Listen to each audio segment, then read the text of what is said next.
Cool. I remembered. Sean the Black says, King "She's Jester, my thank you for the tier African one. The princess." shirt goes hard. Yeah, I feel Niesta like just Caillou. subscribed.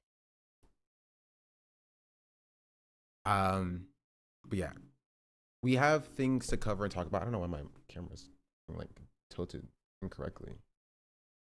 I think that's Sean right. the Black says, "She's my African princess." Wednesday, thank you for the 10-month subscription as well. W3NSD_ just subscribed. Thank you, Jester, because I forgot so much streaming how quiet he was.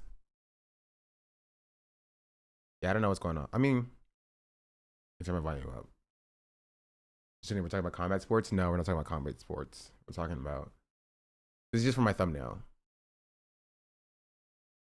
And I would like to not talk about this anymore, honestly, because this is an annoying conversation to even entertain. But there were some comments on my YouTube video, and as my Discord let me know, there was a subreddit post talking about all of this. And so I want to give my take one final time, hopefully in a way that people will resonate with. Probably not, because, like, you know, this is just the experience of being Black in a predominantly white space, even if that space is freaking, you know, supposedly progressive and leftist. But people just have their own views and their own mindset and what they believe, and they are not on the post, didn't even watch your video, and we'll get to that. I think people in my YouTube video also didn't watch my video. You know what I mean? But I feel like it's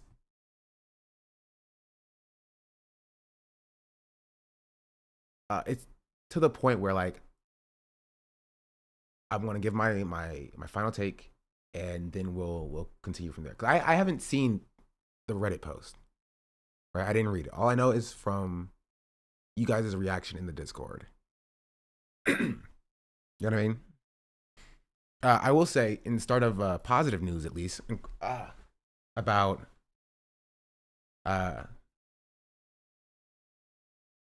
YouTube is some people have resonated with this, where I've now cracked 13,000 subscribers. This is something that hasn't happened before. I was always hovering around 12,000 for like a year or two because I wasn't posting any videos, but we hit 13,000 yesterday. Now we're at 13,025. So while it's not crazy, that is cool to see.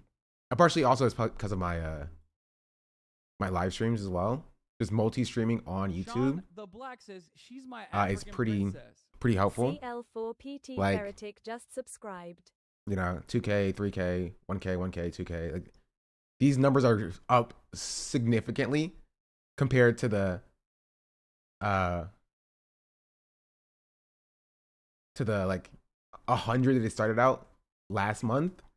So we're up like 10 times on YouTube for views on live streams. I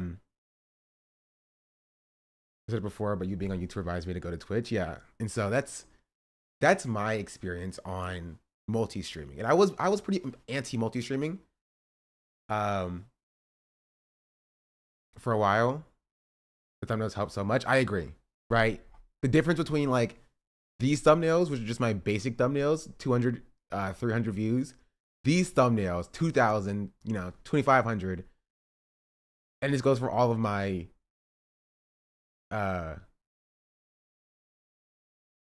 even these, like, this has Ethan Klein in the title, and the new and the thumbnail just has Trump in it. 300 views, right? So just making personalized thumbnails for your live streams. And of course, I reuse them from time to time. But like, it gets people in to click because it's just like YouTube, right? So if you're going to do live streams on YouTube, you got to do personalized thumbnails. You know what I mean? Trump lost his clout. True. So that's part of it. Another part of it is this video is doing relatively well. What surprised me is a 90% like to dislike ratio, like 17 dislikes on this video is kind of crazy. Cause like, I don't think that like, if you are a fan of Hasan and you watch the video that, I don't even know, it's not even Hasan haters, right? Like, cause like Hasan haters don't like necessarily watch my video, you feel me? And this video is critical of Hasan, so Hasan haters wouldn't like be like, this video sucks or whatever, right? This is from Hasan fans. This is from the Haas community.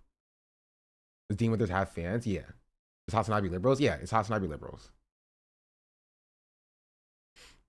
Here that he covered the Biba Dobi drama, and some of his in hospital were really upset with it. I'm familiar with the drama. I don't know how to pronounce this person's name. About like her getting mad at people saying that she couldn't sing and was doing a meme with like young boy doing opera. I don't even know what he said about that, honestly. Biba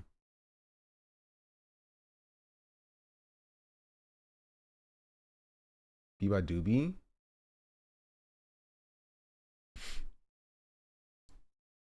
I'm a Hasan hater because he's not Kim Jong simp yet. True. Anyway, that's a thing. So I wanna talk about and address some of the comments that I saw on this, and then we'll get to like the actual Twitter post itself about this, because it has like this post has 239 upvotes and 237 comments, right? Like if you compare it to other like posts on the subreddit, it says 3K upvotes with only 94 comments. It says 2.7K upvotes with 33 comments. Like 237 comments mean it's contentious. It means people are talking about it, right? Like people are fighting in the comment section, right? And so I want to get to that. I want to see what people are saying, right? And maybe I'll change my mind. You know what I mean? I'm really thinking that Hasan's community doesn't all agree with him. Like people watch him who don't agree, but watch anyway if they aren't necessarily haters. It's likely that in group. I disagree. I think these are the people who are mad at this are people who are pro Hasan, right? These are people who are a part of like the hive mind. And this is something that I've criticized for a while, right? In that when Hasan says something, people just take that and run with it without any critical like analysis of themselves. Which is how you got a lot of the hostile Ethan stuff. Like hostile Ethan, when that stuff was going on, right? Because Hasan said one thing and the audience took it and ran with it, right? It's a very, very hive mind, right? So if you are even slightly critical of Hasan, or these are Hasan's fans, it makes sense. But they can't sit back and be like, you know, maybe this isn't the best thing. It's just, that's how it kind of goes. You feel me? Which is why you guys always ask me, like, would I talk to Hasan about this live? And the answer is like, I don't know. Like, I feel like I can have a conversation with Hasan about this and we can come to an agreement and understanding. But the audience is so hostile that the moment I start talking about this on like live in front of his audience, like massive hater, you know what I mean? Massive hater. Like, people will start calling me a liberal for this take, you know what I mean?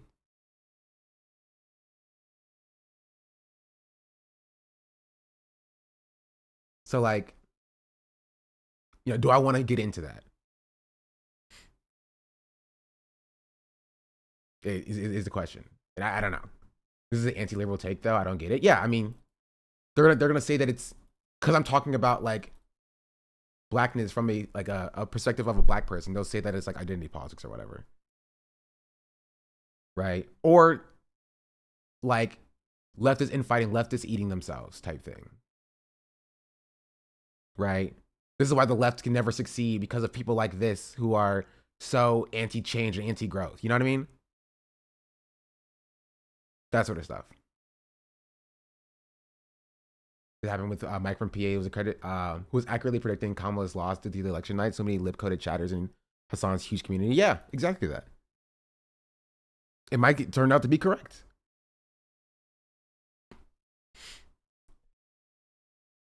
You just don't know. It's so funny. I love it. Thank you. It is pretty funny.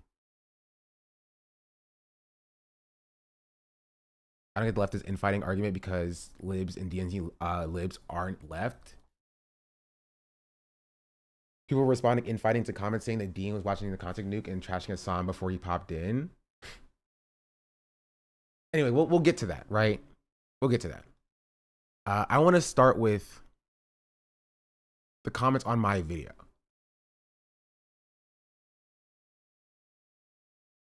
Also, there's a new North Star Radio video that we also take a look at after this conversation.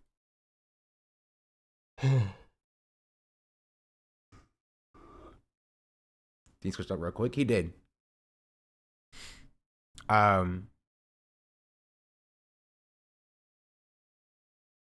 Excuse me, more chill for real. I think it's just because like it's smaller. You know what I mean? Like there were people in this community who were like, you know, who weren't understanding what I was saying yesterday as well. Like I was going back and forth with people in this community. So it's not like they don't exist here. It's just that this community is like smaller. So per capita, there are less of those people in here. And so it doesn't feel like as contentious, right? Especially in a community that large. The people who are speaking up are the most vocal people. Like when people were saying like hostile Ethan and stuff, like I wasn't sitting there being like, how dare you say hostile Ethan or whatever. I just came to my stream and talked about my thoughts here. And then a lot of people did the same thing, right? They went to my stream and they were giving their thoughts about the hostile Ethan stuff. They weren't saying it or being contentious in Hasan's stream, right? Because that's why it feels like it's a lot more of that there. Because the people who don't agree with that are just not going to type.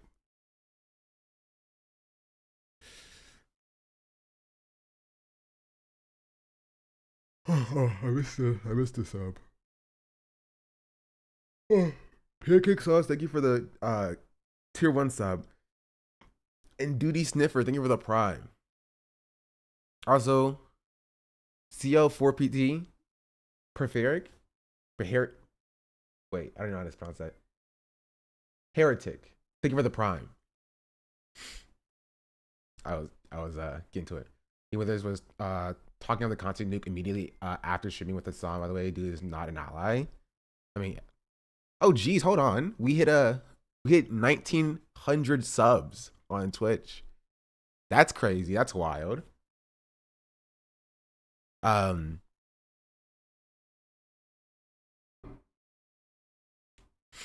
Like that's chill. I think ultimately you have a solid play with. It took a bit to understand the point. These sons like very well, but I think it came across that Gene should never be allowed on the left at first. We have to watch the entirety of it to see the actual point. Yeah, I don't know why anybody would get that from that because I never said that was the case. I said he shouldn't be a voice on the left. You know what I mean? Like he shouldn't be handing a bullhorn on the left, especially over marginalized people. Right. And so because again, I can have this conversation with this chat because they are at least aware of me and they at least come here to watch me. I'm very curious about what the people in this comment section are saying because I want to know how many of them actually watch the stream. Because somebody in Discord, right, put some comments in here that kind of imply that they don't watch my stream. And I'm like, how can you disagree with my take and not watch my stream? If you disagree with my take and you watch my stream, that's one thing, right? So my take is inherently, or at the very lowest level, that the Black voices who are talking about racism should be promoted over white people who used to be racist. You feel me? Like, giving a bullhorn to somebody who used to be racist just by proxy of them being racist in the past, right, is dumb. Right? I come to disagreeing with your take, and I watched your stream yesterday. I watched your stream regularly, and I think that's one thing, right? But the people who don't watch my stream kind of make my point exactly because they would rather listen to and rather hear Dean talk about racism as opposed to like me talking about racism. You feel me? Because I've been here talking about racism for over 2 years now, right? But we'll get to that in a second as well. Basically doing the same thing they would hate to have been done to Hasan with all the clip shipping. I've also seen the argument going around that he's still young and learning, which is a cop out. I mean, yeah, if he's still young and learning, he shouldn't have a platform to, you know, profit off of his learning. You feel me? Like that's dumb.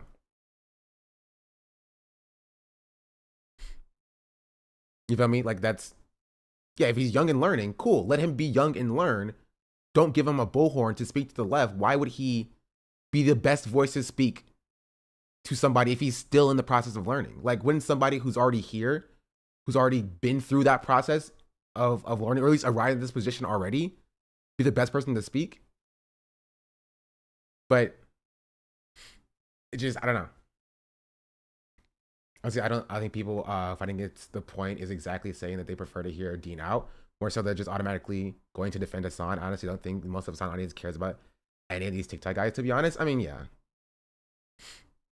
I agree with you, but I don't think that they're completely useless. But they should be tools, not the main leaders of the leftist movement. Yeah, I never said they were useless, though. That's the thing. You know what I mean? Like, you're arguing against something I've never said. Like, you just repeated my take back to me as though it was, like, not what I said. And it is what I said. And that's what was what pissing me off as well. That people do that all the time. Because it's the implication is that I'm incorrect or that I'm wrong. The boys are liars. He's telling lies. The boys are liars. Say your goodbyes. He doesn't see it. You're not looking at me, boy. I think it's that dude didn't all this happen post stream. I don't even know what you're referring to. He's learning on his platform. He's at least must platform experts or authorities on racism and politics in general. Otherwise, it's really irresponsible. Yeah. I was like, to be fair, an hour and a half is a lot to watch, to be fair. I mean, they wouldn't have to watch an hour and a half if they just watched my stream to begin with. You know what I mean? Like, if you have a very strong take on my title and you're getting mad at clickbait, then like, how is that my fault? Like, and you could just come into my stream and stay for 5 minutes and get my actual take. You know what I mean? Like, again, they're getting mad at what people do to Hasan. They're looking at the title and they're looking at the clickbait and they're just like, this is the left eating itself, as opposed to actually understanding the take in the first place. I agree with you 100%. Any leftist that needs to be a white person to explain racism to them, because they themselves are inadvertently reinforcing white supremacy. Also super condescending, saying that white people couldn't possibly learn from a person of color. Yeah. Anyway, I want to start with the comment on this video. I don't know if he's a creator.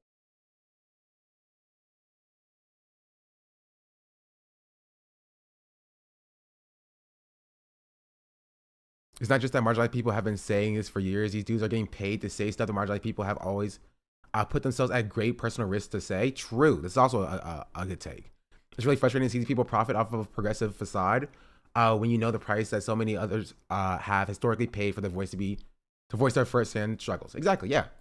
100%. 100%.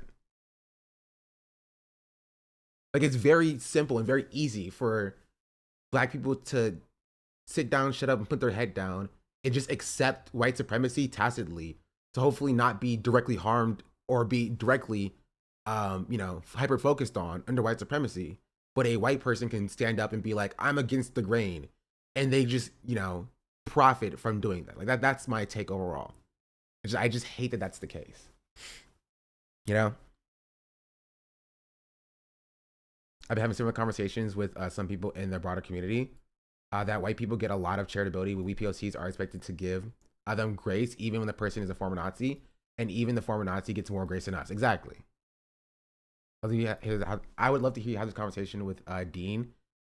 Even Hasan doesn't push them hard enough on their issues. They need to hear actual criticism from the left and marginalized voices. I don't care enough to, honestly.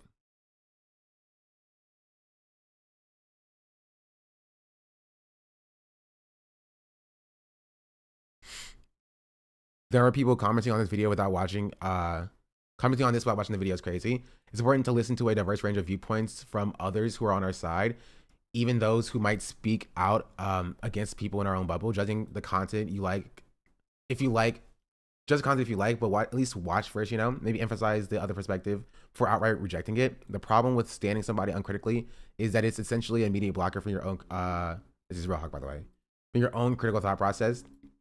That's a big problem, as it results in you automatically rejecting the viewpoints of people based on them criticizing your heroes. I don't have heroes, have principles, accept new information, verify it, and come make your own up, and make up your own mind as to whether or not these people you are supporting live up to those principles or not, and consider any specific biases that they might have when you're interacting with their content.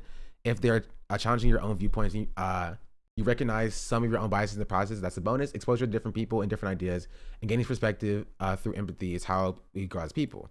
I'm going to watch this and maybe dig into the context behind some of the evidence presented to verify it. I don't know what to expect, though. No spoilers, please.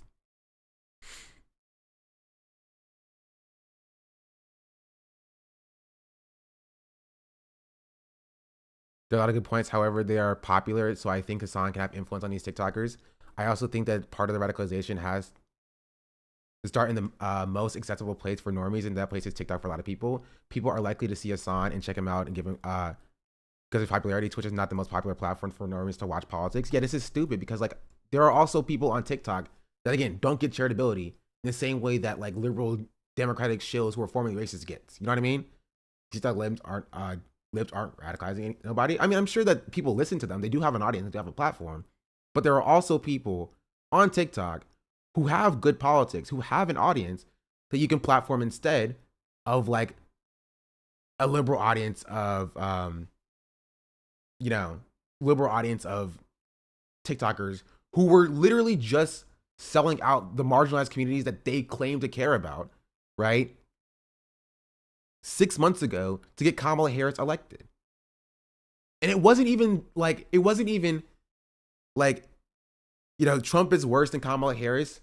And I don't like that Kamala Harris is doing a genocide, but we need to support her because it's easy to organize on Kamala Harris. It wasn't even just that. It was full-throated no, Kamala Harris is good for going harder on the border. The border crisis is a problem, right?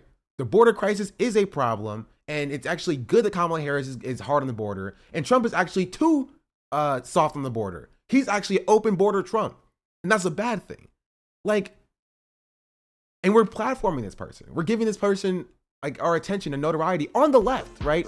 Being platformed as a liberal is one thing. But on the left, we are giving this person a platform with the hope that they can grow in the future instead of platforming the marginalized people who are actually leftists who've been speaking about these issues consistently. The very clear strategy: prioritize platforming good takes before trying to change the minds of those with bad ones. We already made this point yesterday about Hasan having different goals and other leftists. Hasan is going for mass appeal, but he definitely could work to uplift other marginalized creators. Yeah, and I can understand that. I also still think it's bad.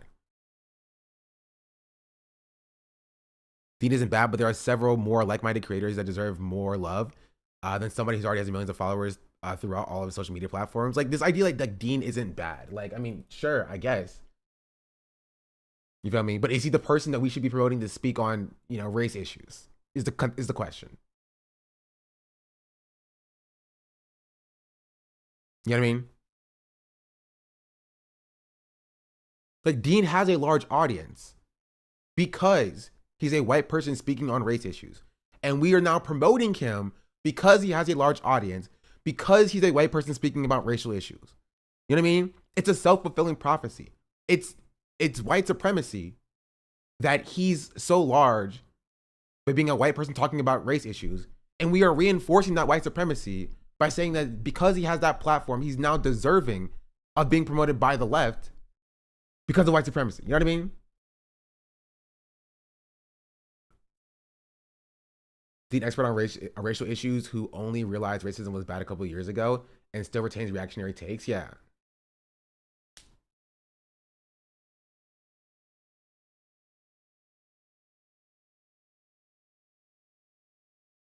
Not like you completely lost me. I'd rather see me and my friends supported, and more so with the title and thumbnail. Entitlement isn't the answer.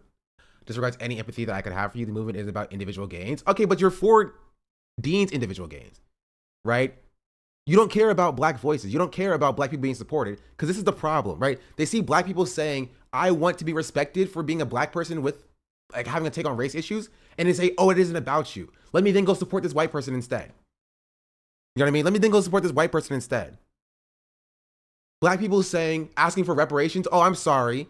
You know, if we give you reparations, what about the white working class people actually? Checkmate. Reparations shouldn't exist. Affirmative action, get it out of here. It sucks. You know, you're trying to meaningfully correct the disparity between the how many black people succeed in society because of white supremacy. Well, actually, you're just leaving out the actual white people. Like, what are we talking about here? And I stand by it. No, I'd rather see me and my friends get supported. I'd rather see people with good politics who are marginalized be promoted over people who just had bad politics, right? And just happen to be more popular because they're white and, you know, formerly racist. That's not crazy. And I stand by that. And this person didn't even watch the video. Terrible take, Sean. Outreach and bridges are always important.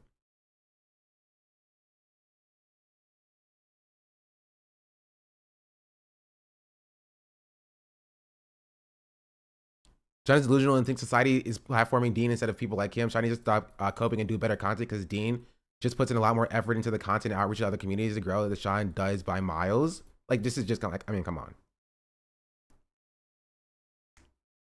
And you're right, literally no one could ever grow or atone for their sins just because people they've impacted from their behaviors respectively. You're so cringe. I don't know how anybody watches this guy whinge on stream. Like,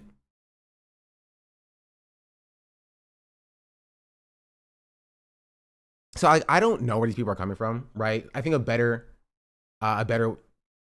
discussion about these people's takes will come from like this post, because now I'm curious about this post as well. That's just racism. I mean, it is just racism. It is. Dean stance? I mean, maybe it's just Dean stance. Maybe. Maybe they came from Dean's side. Maybe it's just they saw Dean Withers in the title and they were like, okay, I need to go defend Dean's honor or whatever. Which, I mean, go off, I guess. Isn't it basic common sense to listen to what black people have to say about black issues? I guess not.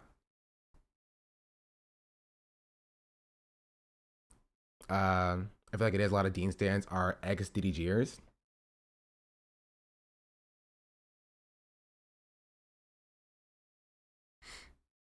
I think Hasan knows Dean the lore. I think Hasan knows enough about Dean and Harry and Chris that I think my take is still valid, that they shouldn't be platformed. This is, again, it's not just about Dean. This is about Dean and Harry and Chris and Parker. You know what I mean?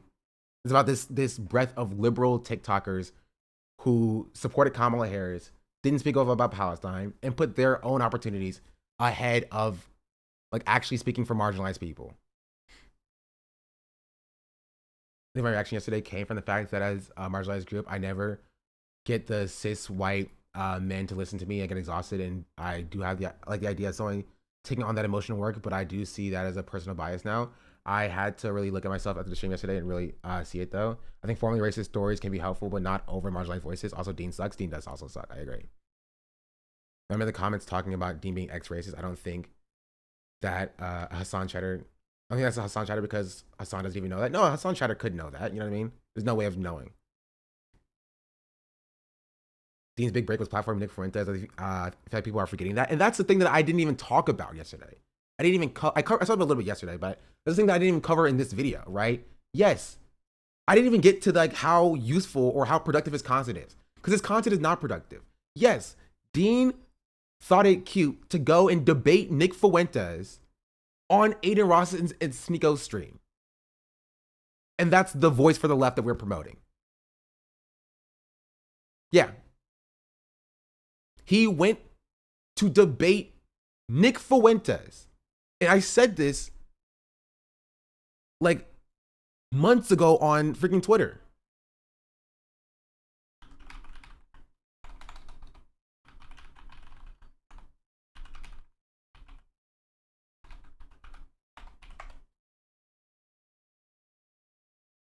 Four months ago. Watch me cook Holocaust denier Nick Fuentes that met with Trump in this clip. I don't think we should be legitimizing Nazi arguments by debating them seriously. For example, with Bernie Sanders and MLK in yesterday's stream helped me understand it better. Hey, did people give Dean any grades when he was silent about Palestine, acting like Kamala Harris was a good candidate while people in Gaza and Lebanon were being killed? Yeah. Why would you even have a debate with Nick Fuentes? Because he's clout driven. He's clout driven. This is not something somebody who's in the process of learning does. I'm sorry. If you do this, again, if somebody is learning, I'm down with letting them, like, giving them grades and allowing them a chance to grow. But if you in your mind are like, okay, I've learned about not being racist, now I'm going to go debate a Nazi, you're not done learning. And you should not have a large platform that you are now then introducing a Nazi to. I feel like this is not crazy.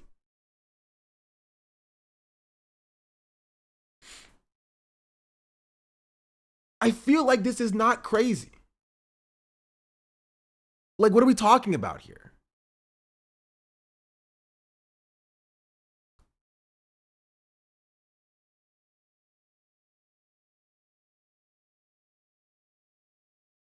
And the crazy part is, I think the people in the Hasan's community know this and understand that this is bad because Destiny was doing this. And we all understand that Destiny debating Nazis is a bad thing. You should not legitimize Nazi arguments, right? But Dean doing it is, oh, he's growing and learning. You know what I mean? But like the black people who are harmed by these ideas being platformed to a large audience, who cares? Who cares? Who cares? You know what I mean? Has he actually apologized for his past? Did he take the Ethan approach? I mean, he apologized for it.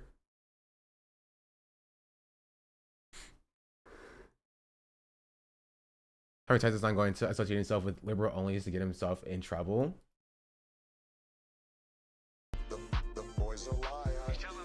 People saw one positive interaction with Hasan and jumped on a new progressive voice, and are now backpedaling with they see more and are just being argumentative. Yeah. Let's talk about this conversation yesterday, being a white guy who had to learn about leftism through the debate sphere. So I gave extra leeway toward these creators, but I don't unnecessarily like those creators anymore because of how the debates don't really move the needle and only legitimize the disgusting talking points. I'm so glad I stuck around yesterday because I did learn something from my own internal biases. That's the dynamic is a big difference. Dean is smaller than Fuentes, right? He has like 3 million followers on TikTok. What are we talking about here? Nick is banned on every platform.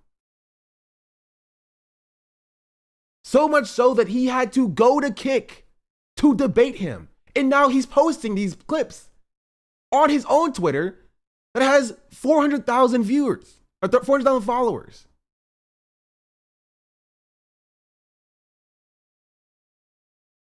I don't care if you're smaller than Nick Fuentes. You don't legitimize a Nazi. Once everyone knows who Nick is, then why debate him?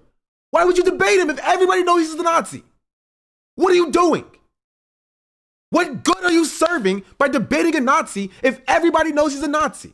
Make it make sense. Make it make sense. Make it make sense. Except for introducing their talking points to your audience.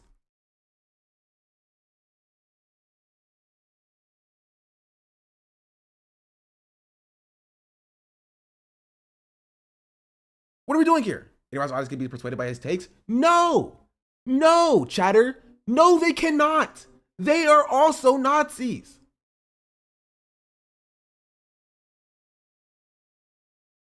What are we talking about?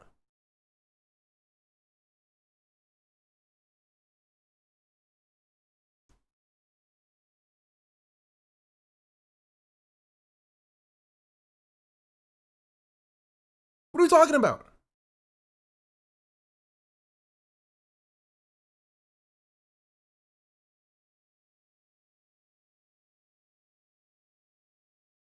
Especially if you're trying to middle ground for recovering bigots, why would you reintroduce fascist rhetoric to your audience? Yeah, there's a difference between Asmongold, right, who's on a well-established platform, a legitimized platform like Twitch, and has a very large audience, and somebody like Nick Fuentes, who is banned everywhere. If this was Asmongold, I would not have this take, because Hasan has talked to Asmongold directly to try to unlearn his audience. And I acknowledge that that's what Hasan is trying to do. Nick Fuentes is different. He's banned everywhere, and you are doing nothing except for introducing your audience To his, like, do you know what grapers do all the time? Grapers love stuff like this. They wait for any mention of Nick Fuentes in, like, on the traditional platforms because he's banned everywhere, and they flock to it because they love it. They love it. They need that. They need that. Because they have their little hug box, and they're reinforced in their own little hug box, and Nick Fuentes is whatever show that he does, right? But once they see some honey over there, they're like, oh, let's go over there. That's some new honey we can go to. And they flock to that. And then they go and they spread their ideas.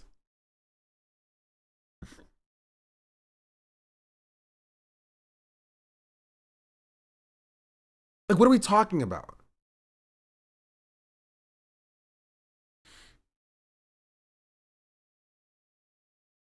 I took a look at Dean's live stream yesterday, and it's just, geez, I have too many freaking, I don't know why I opened up so many things. It's just him ducking out random Trump supporters in Discord, debate bros, slop with 2K viewers. Yes.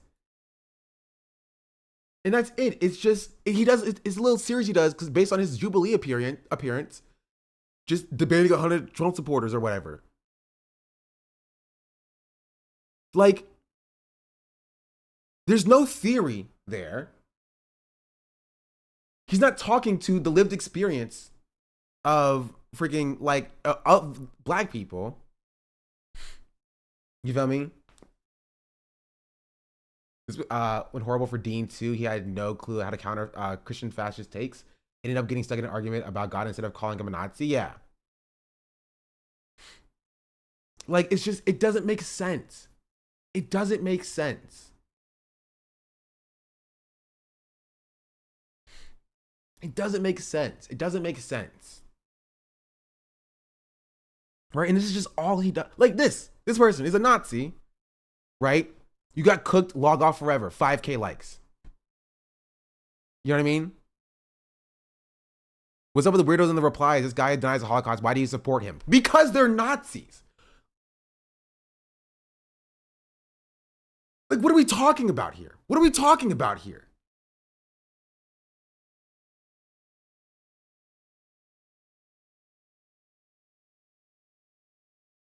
What are we talking about here? It's self-delusion to believe you can change people's mind using this strategy instead of improving people's interior conditions so that they are less of a reason to be radicalized.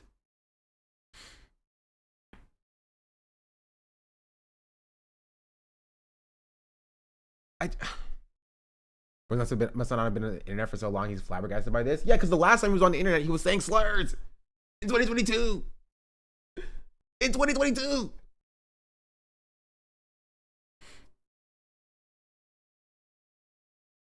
He probably with question. Yeah, question. Was Hitler bad? Like, they're going to defend Hitler. They're Nazis. What are we doing here? And this is what debate broism does to your mind. You know what I mean? It is. This is what debate broism does. When you spend all of your time debating everything, you feel me? Instead of actually talking about the systems of oppression as they exist, right? And instead of educating yourself, instead of doing the actual work, digging into the theory yourself, you're going to end up getting into it with Nazis on whether or not Hitler was bad or not. Take a week off. I'm talking about this because I want to fucking talk about it. And if you don't like it, fuck off. You're not going to come into my space and try to curtail how I do my content. Fuck you, fuck off. I don't want you here.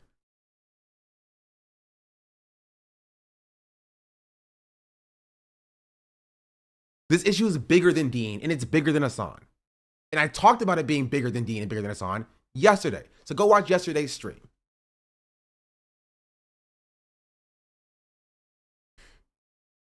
This is a wider issue about the way that black people are treated in every aspect of society. The way that marginalized people are treated in every aspect of society. Say it's bigger than black and white? Yeah. Just subscribed. Zebel, thank you for the 12-month subscription. He's not interested in any of that. He wants some clout and likely an internship with the DNC in a few years. Just a goofy liberal Zoomer. I mean, he was out. He gets DNC opportunities. He hangs around the people who are paid by the DNC. Like, that's it. Somebody go get that. This guy sucks. He sucks. Like, and I think people are overestimating his usefulness to the left just because he's a mediocre white guy who talks fast. That's it. And people view themselves in Dean. That's it. That's it. This is narcissism thinking you can somehow own Nazis in the marketplace of ideas. Nazis don't have a rational brain that would be open to your ideas or viewpoint because their hate is irrational. Nazis' minds can be changed, right? I don't think it would be through the internet. You know what I mean? It requires internal work directly to people, right? Not through like debating them on your own platform to enrich yourself, because that's what it is, right? He does it for this clip that has 25,000 likes and 2.2 million views. Watch me cook Holocaust denier Nick Fuentes that met with Trump in this clip, right? Like, even this is enough for me to be like, you know, fuck this guy. Legitimately. This is enough for me to be fuck this guy. This guy is totally fine with platforming Nazi ideology so long as he gets some Twitter clout. Just this one clip would be enough to say fuck this guy without everything else that surrounds this. Right? And obviously, I believe he can change. I believe he can grow. He is still young, right? One, he's not going to do that when he's monetarily, you know, rewarded for it, right? Or rewarded with opportunities for it. Like, I don't know, going on Hasan's stream and talking to Hasan's audience and enriching himself and positioning himself as a someone who's still learning or whatever. Guess who else did that? That I was correct about. That's what you should guess. Who else monetized their growth and used the fact that they no longer held racist beliefs to garner a progressive left-wing audience and got introduced to Hasan's audience, and then they grew that audience extensively and then immediately turned around when it became inconvenient for them and then portrayed their bigoted views.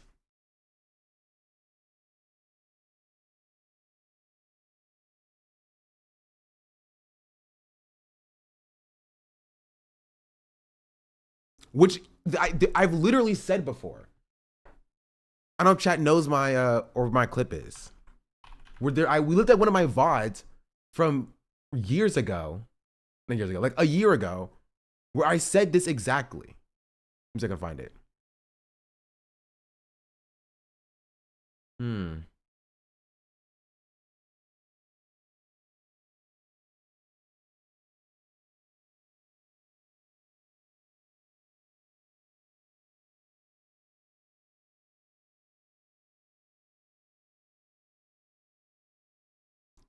When was it? It was like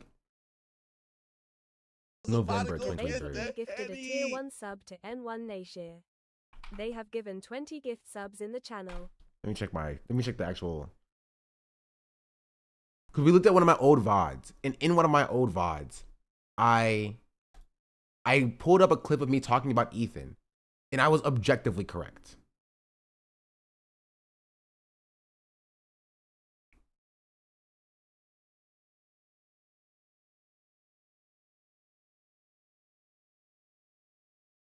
Let's see. Scroll back. This is March 2024.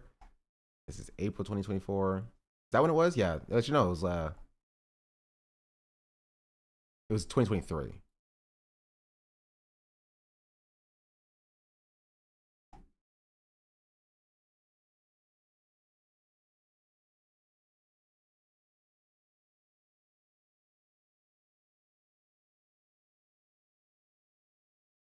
My VODs are out of order.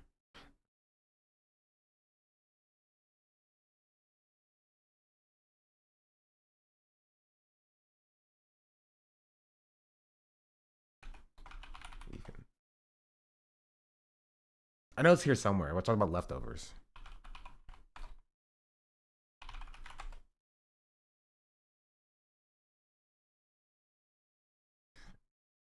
Let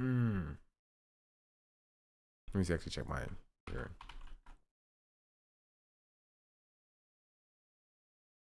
Okay, it's not there.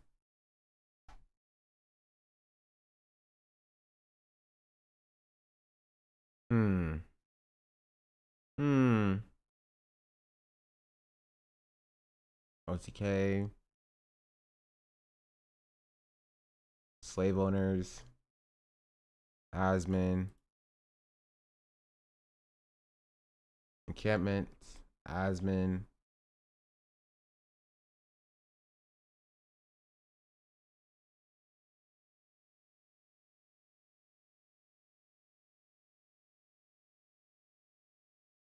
This one? I should probably better order my VODs.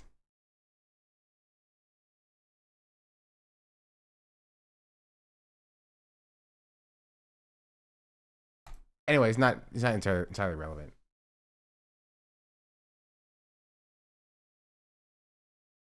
Not entirely relevant. But like I called Ethan out for this last year and said I don't think Ethan had actually changed his mind. And then everybody was like hostile Ethan, hostile Ethan, hostile Ethan, hostile Ethan, hostile Ethan.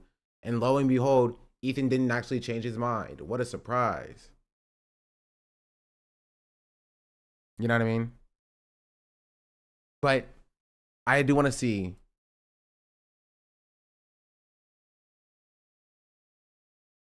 Came back from hospital. Apparently, all the people commenting on r such as on Peg are incredibly liberal. Well, we'll see what they have to say. Right? Because I think I covered enough about Dean.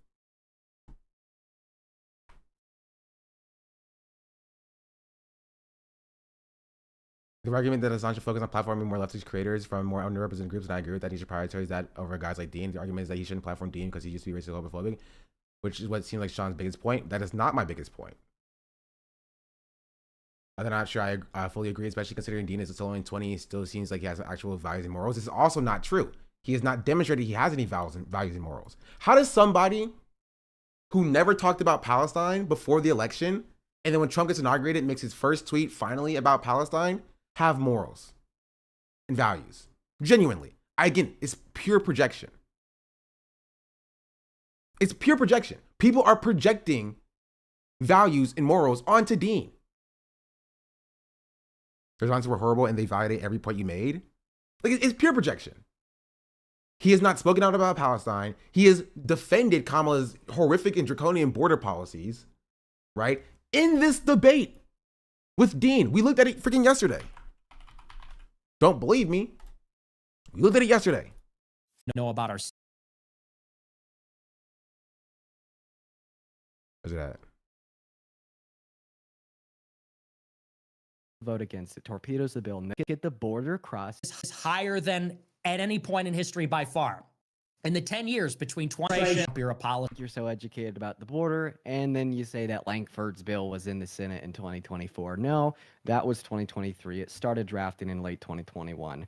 Secondly, you mentioned all the policies that Trump enacted that Biden repealed. First of all, if you look at the border crossings under Donald Trump's presidency, they went up year by year by year until Title 42 is implemented. What does that tell us? Immigration after these great policies didn't go down. What else do we know is that these policies weren't in place under Obama's administration. Did we have a border crisis to the same degree that we have now under Nazi freak? Obama's? That is a great question. Oh, this is his process of learning. Don't worry, chat. This is just his process of learning. No, he's in his process of learning by debating Nick Fuentes on Aiden Ross's stream and Sneako's stream. That's what he's doing. That's his process of learning, don't you know? This is why we should promote him over like other marginalized voices.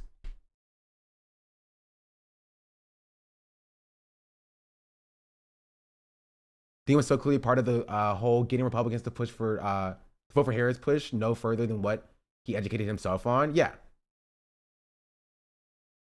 I guess the incorrect thing the Nazis said was the year of the bill. Glad you fact checked them on the most important detail. His administration?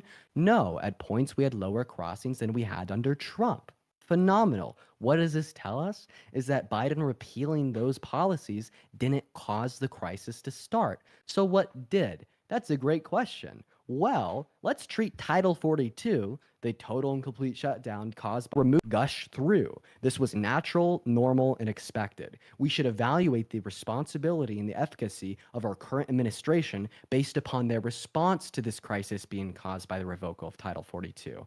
Calling what's happening at the border a crisis. Love that. Definitely super progressive learning language, by the way.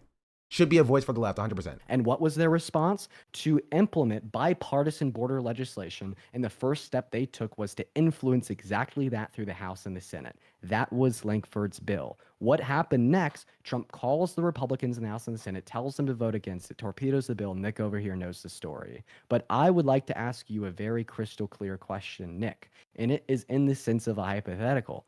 If your house is burning down and the fire truck shows up to put out the fire, and you tell the fire truck to turn around because you want the house to burn so you can claim the insurance money, Nick Fuentes, did you care about the house? Like, and I'm again, obviously I'm not letting freaking Nick Fuentes speak, but that's it. That's it. He will just debate a Nazi, which number one I think is bad. Number two, defending Kamala Harris's draconian border policies just because Kamala Harris did it and because Trump torpedoed it. Therefore, it must be a good thing that was being done because Trump called for it to be torpedoed. You feel me? And called it a crisis at the border. And didn't talk about Palestine before the election was over because he was afraid of stepping on toes and making the Democrats look bad. Like, yeah, this is somebody with morals, by the way. This is somebody with morals and values. Admittedly, I've only seen a handful of his stuff. Yeah, obviously. Obviously, you've only seen a handful of his stuff. Think I'm talking out of my ass? No. This is the problem. Dean gets inherent charitability by proxy of being a formerly racist white guy, but me, somebody who very clearly holds leftist values, don't get that same level of charitability in the same fucking comment. The same comment. Is that not insane?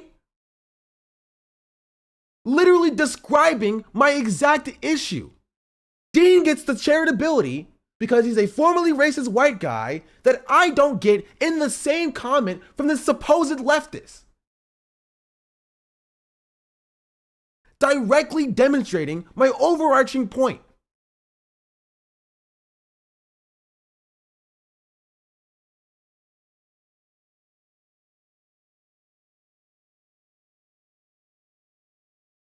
And they would know this is my point if they watch my streams, which they don't, which further highlights my point.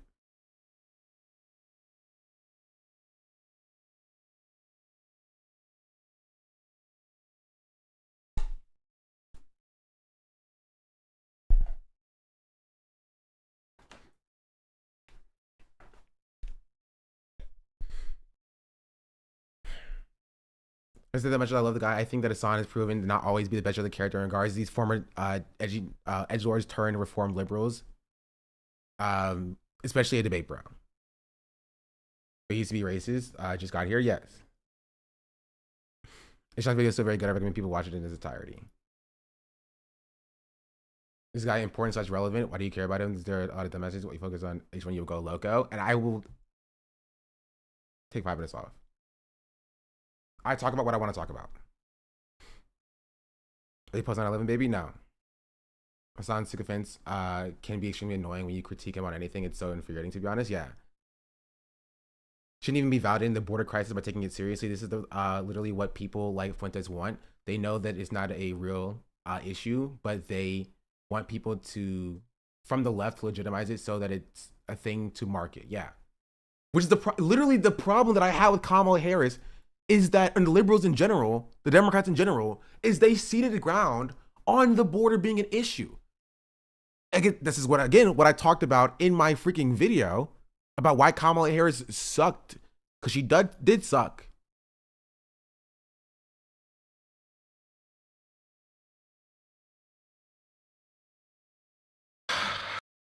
Right? And that is,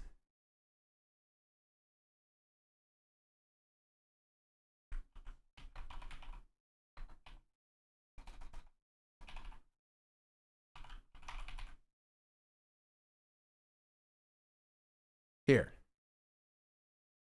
what the right does. See a bunch of martyr vote for Kamala, who is just doing neutered.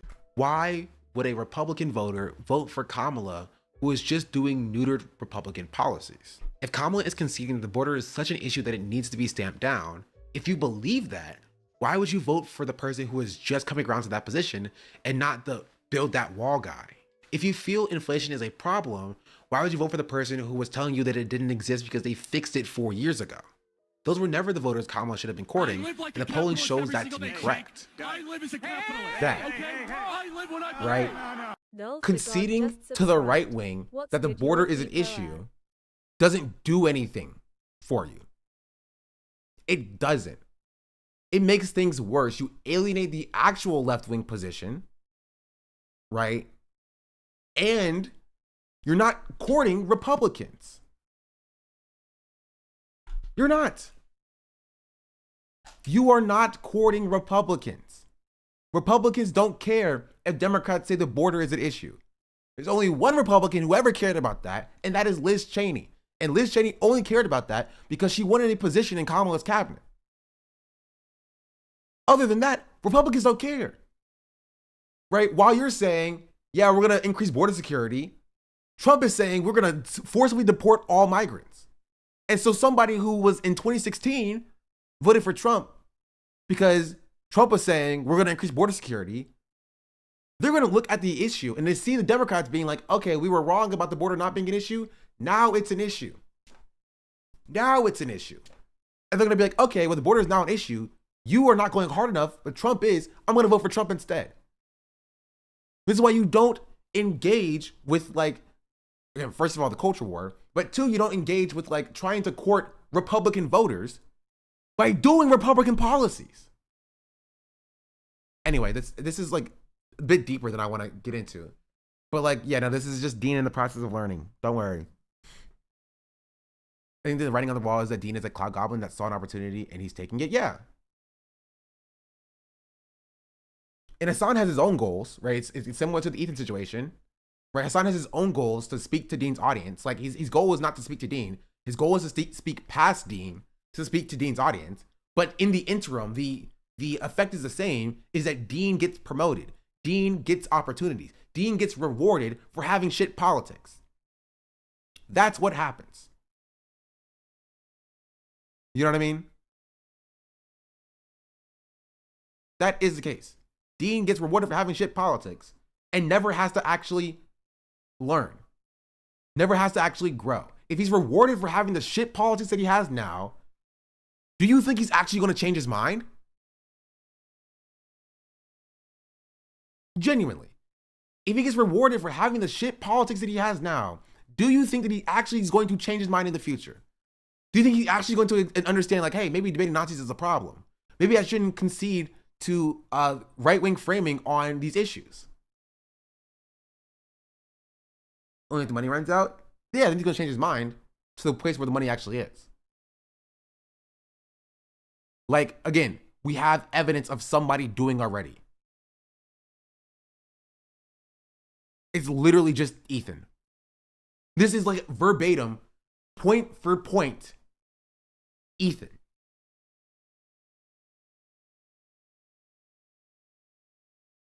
I think he's still young and definitely and could definitely grow and develop better values. He could, not when he's being monetarily reinforced by it. I think that Ethan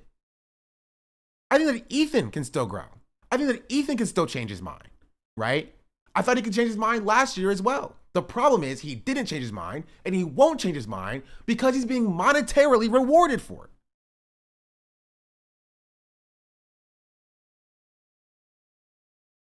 Monetarily rewarded for it.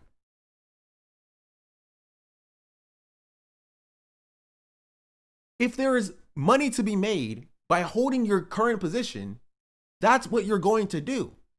And if they're not, and you don't have morals, which we've already learned that liberals do not, you're going to go to where the money is, and guess where the money's not?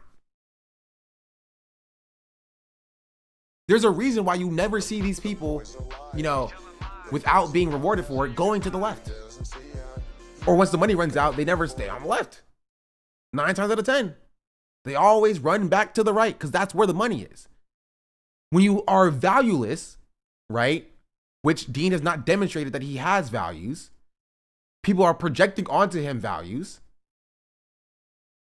and that's an extended issue. You feel me? Then when you stop, you know, when the money stops flowing, then that's where you're going to go. Why would Dean change his mind? Genuinely. Why would Dean change his mind from the position that he holds here? If like the DNC still pays him. Now, if the DNC stops paying him, then maybe he'll change his mind. Right? But if that's what your views, if that's what your, like if your views are just based upon how much value you accrue from that, then when push comes to shove, you turn your back on the marginalized people you claim to care about for a bag.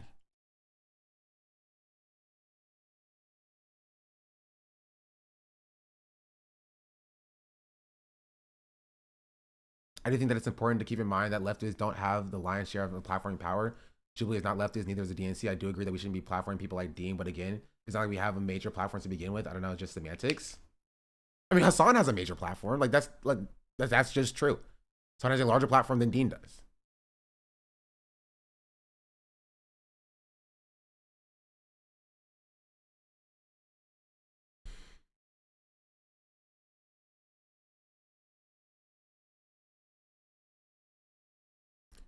LOL at the last bit. Yeah, I don't think Hasan advocates for canceling people for that kind of stuff. And and like he says, he grades on a curve. If I recall correctly, Dean's family raised in super MAGA conservative, so even being liberal must have felt like a huge radicalization moment for him. He can go down Destiny or the Bo Burnham path. He clearly at a crossroads. Not even. There's no crossroads here. 4 months ago, he was debating Nazis. What are we talking about? This is the issue. This is the problem. This is not a crossroads. He's debating Nazis. He's doing the Destiny path currently.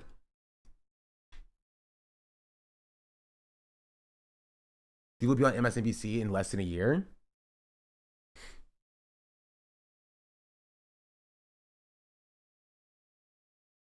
We need to allow young boys who don't know any better to learn and realize what wrong before by letting them grow and not demonizing them, as can make them pivot to the right wing grifting Hasan to platform creators with unrepresented groups, but also shouldn't avoid platforming young men. Okay, there's a difference between like letting young men grow and platforming them, right? If you think that like, oh, okay, Hasan should platform a black person and then platform Dean, and this is exactly even, you know what I mean? Net zero, that's not true. Hasan shouldn't platform Dean because he used to be racist.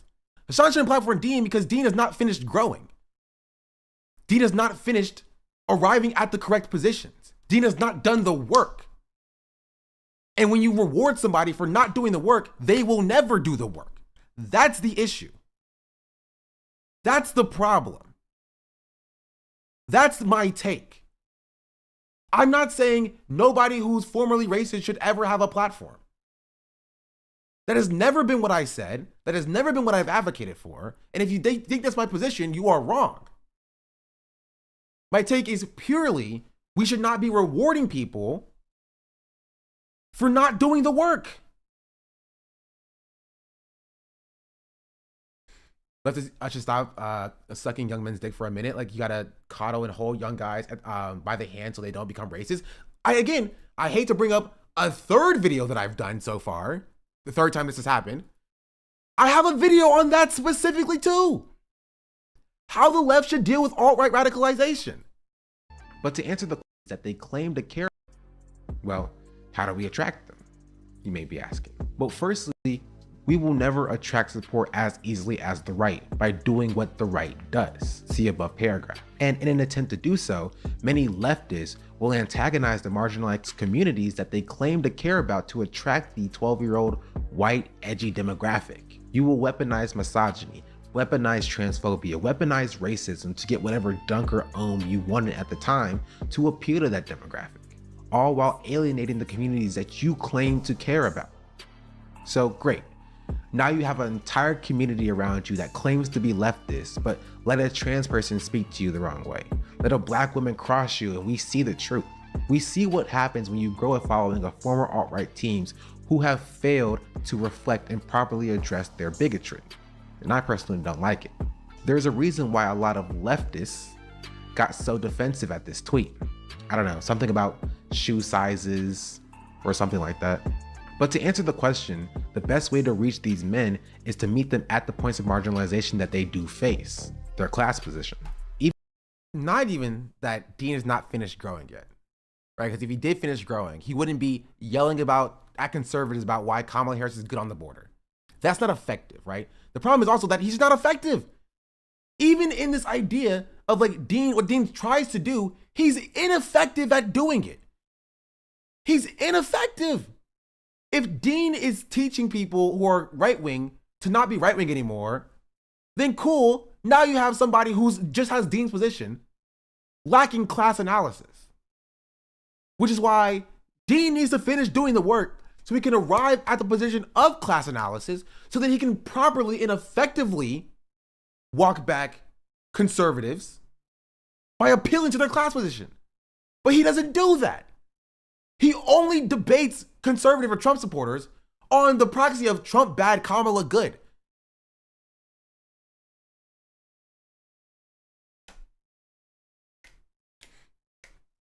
Are we going to attack the points where they are racist? Not after that? No, you attack the point where they're their class position. That's it. You attack their class position. You attack where they are currently right now. And if you're going to attack them on being racist, a white person is not going to properly unlearn or walk back that person's racism more effectively than a black person is. They won't. That is not a thing. That is not a thing. If you're going to attack them on the virtue of them being racist, a black person, in my personal opinion, maybe this is a black supremacist in me for saying this, a black person will do a better job appealing to their humanity than a white person.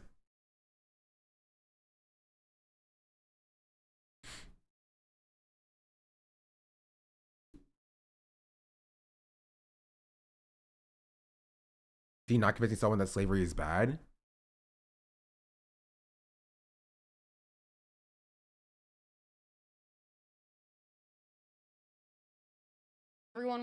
If everyone in a state wants something, go ahead and have it. So if everyone in Alabama wanted slavery back, you'd be okay with that? Sure. If everyone in the state wants it, go ahead. What do I give a shit? All right. Well, let's go next topic. Wow, man, he did a great job. Great job, changing that racist mind. Man, wow. But to be fair, the girl's a freak. Yeah, but if your entire position on the left is to be the debate person, you can't freeze up when you run into a freaking a slavery enjoyer. Number one. Number two, she's obviously a grifter. She doesn't believe anything that she's saying, right? That's why you don't debate these people in the first place. So one, if you are going to debate them, you can't freeze up in the moment when you're debating them. Number two, you shouldn't be debating them in the first place because this person is obviously a grifter and she's doing it for this moment. She doesn't even believe that. So even if you do actively push back upon it, actually in a way that's actually productive, it doesn't matter because you're arguing something that she doesn't even believe in the first place, which is why you don't go on the Nug Boys podcast to debate people who don't believe the things that they're talking about.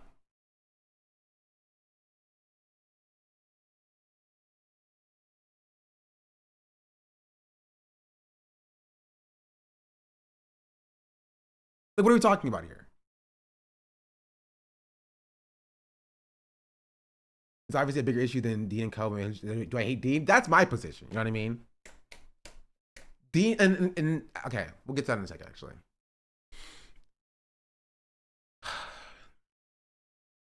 This whole bit of I'm going to make you look racist. So of course he doesn't come with a plan B when the other person is like, okay, with looking racist. Yeah. And so I've seen so many clips from that back,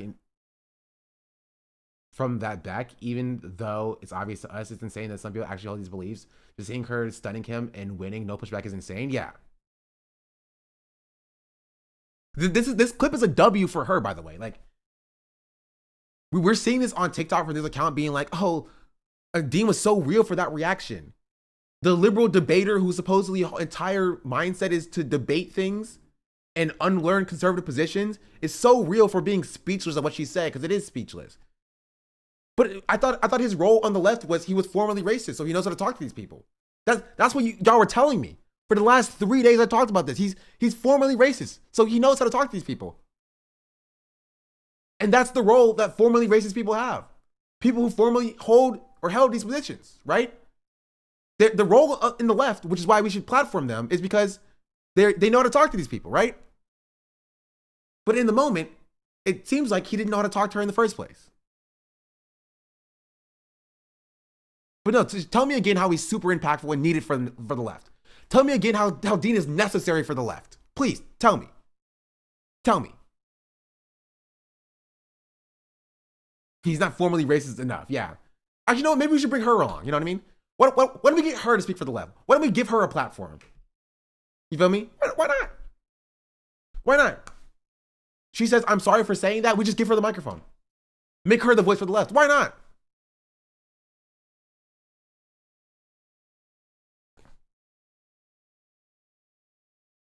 Do we need to go through this again? Apparently we do. Yeah, make Ethan, not even make Ethan the voice of the left. They did this. We did this. We did. The left did this. He was a voice for the left for 2 years. And look what happened. Do we not learn our lessons? We are perpetual losers. Not because of people like me who does leftist infighting, because of people like them who keep promoting people who have not effectively changed their minds. We do not learn. We do not learn. But the problem is racism is not a deal breaker for these people. That's what the problem is. That's what the issue is. Racism is not a deal breaker for white leftists. It's not. They can excuse racism because they're not impacted by racism.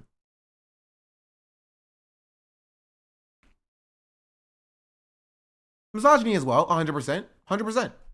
Misogyny as well. For white Dems or white leftists, for both. For both. They're not leftists, then in my opinion. No, they're leftists. I feel like that's a scapegoat to excuse, like, oh, they're not the real leftists. You know what I mean? They're not the real leftists, so they're not our problem. You know what I mean? They're just liberals. No, this is a part of our community, chat. This is a part of our belief system. It exists everywhere. Leftists are not exempt from white supremacy. They're not. Leftists can and do perpetuate white supremacy.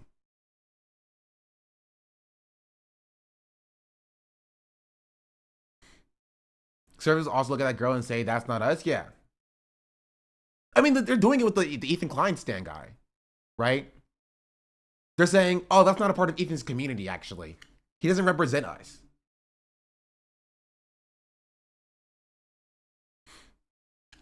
Favorite liberals aren't anti-capitalist like the rest of the left. We're not even talking about capitalism. I'm sure the people in this like freaking comment thread are anti-capitalist.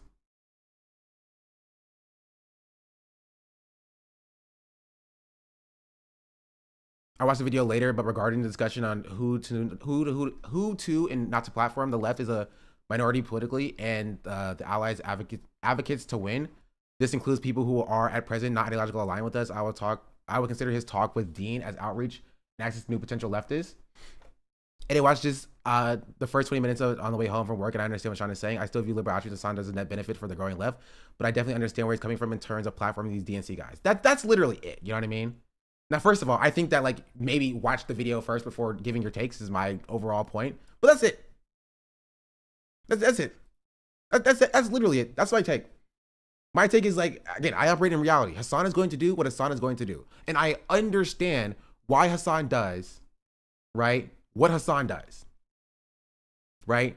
But literally, this again goes back to my point that I made in the video and for the last 3 days. It's that there's a level of charitability that white liberals get that even black leftists don't get. Like, I've been in the community for 50 months. I've spent 50 months in the community, 50 months in the community. And I don't even get the charitability to even get a first glance at the video for people to come at my take. Is that not insane? Is that not crazy?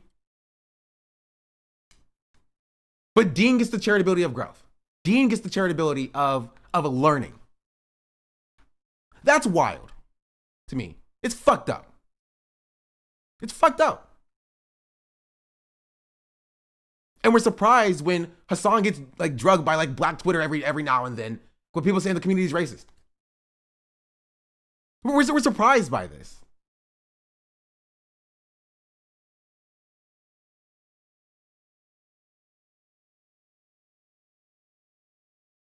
This charitability is only offered to white liberals and even to white conservatives. But I can't even get the bare minimum of charitability for even people to just hear me out a little bit. It's crazy. It's wild. It's wild. He doesn't even put in twice as much effort and gets half as much grace. Exactly. He goes live and he like talks and debates conservatives. I spend my time reading theory, bro. I spend my time reading freaking books and like I can't even get like a modicum of grace for my takes to even be based a little bit in a theoretical basis, maybe. But Dean can just, by proxy of being a formerly racist white guy, can just go live, debate conservatives, and he gets that grace. I wonder why that is. I wonder why that is.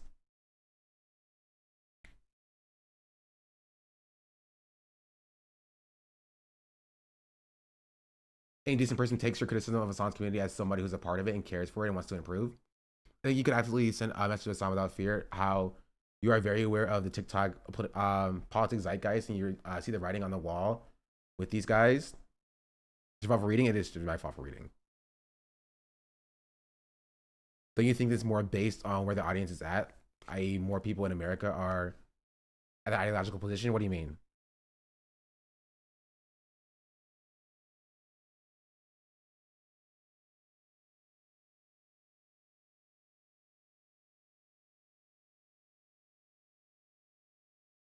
First and foremost, yes, Hasan could do more to platform leftists for underrepresented groups. I don't think that's an unfair observation.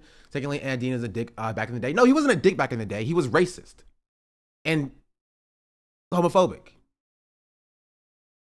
Like, okay, that's first out. Like, this is the problem. Already kitty gloves when dealing with somebody who was racist. Already kitty gloves with somebody who was dropping slurs. Yeah, there's that charitability. There's that charitability. Immediately.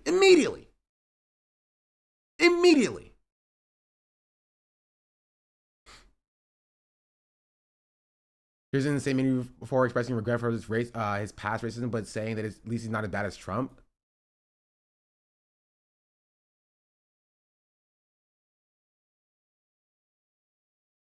Why these points are important. But you're not racist, right? No, I'd say that Okay, there you go. I'm not currently exhibiting racism. No. And the reason that I wanted to bring this up was because, I recognize that, like when I was 14, like saying that was like really bad. I also recognize that we should, not take that lightly, because as soon as we start taking, even like 14, 15, 16-year-olds saying slurs lightly, that kind of makes it socially acceptable for kids to slur because, oh, well, they're kids. But like, what I've done is I have not only like had character progression, I've changed as a person and apologized for those things, but then I actively advocate against them. And I'd say that's the big difference between like someone like me that has done bad things, like been racist and said slurs in their past, and Donald Trump with these related issues from 1992 and the early 2000s, is he hasn't. And then I also would say that, there is a difference between, saying slurs due to racist socialization, learning, changing, becoming a better person and growing. I need to see the full clip. I want to make an assertion on the clip. I need to see the full clip.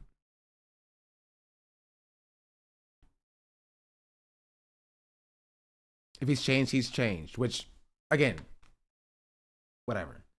He's 20 years old. There are people I know at 15. At some point, I wouldn't have bet on them to make it to 30. Now they're living happy, contented, middle-aged lives. You just don't know what's going on with people. And this is like also my problem, because like we always give a hyper focus on white kids saying the N-word and changing, but never on the people that have been affected by that language, right? These people's minds can never open up to even empathize with the black kids who were being called slurs at 15 years old and how it affected them.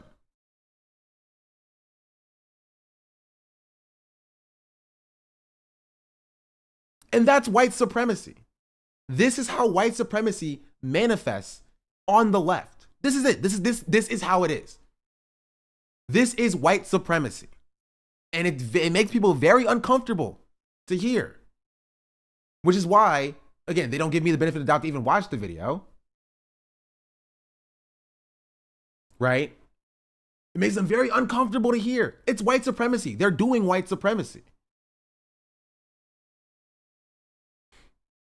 Would never be okay with white people getting a pass for racism because they were younger.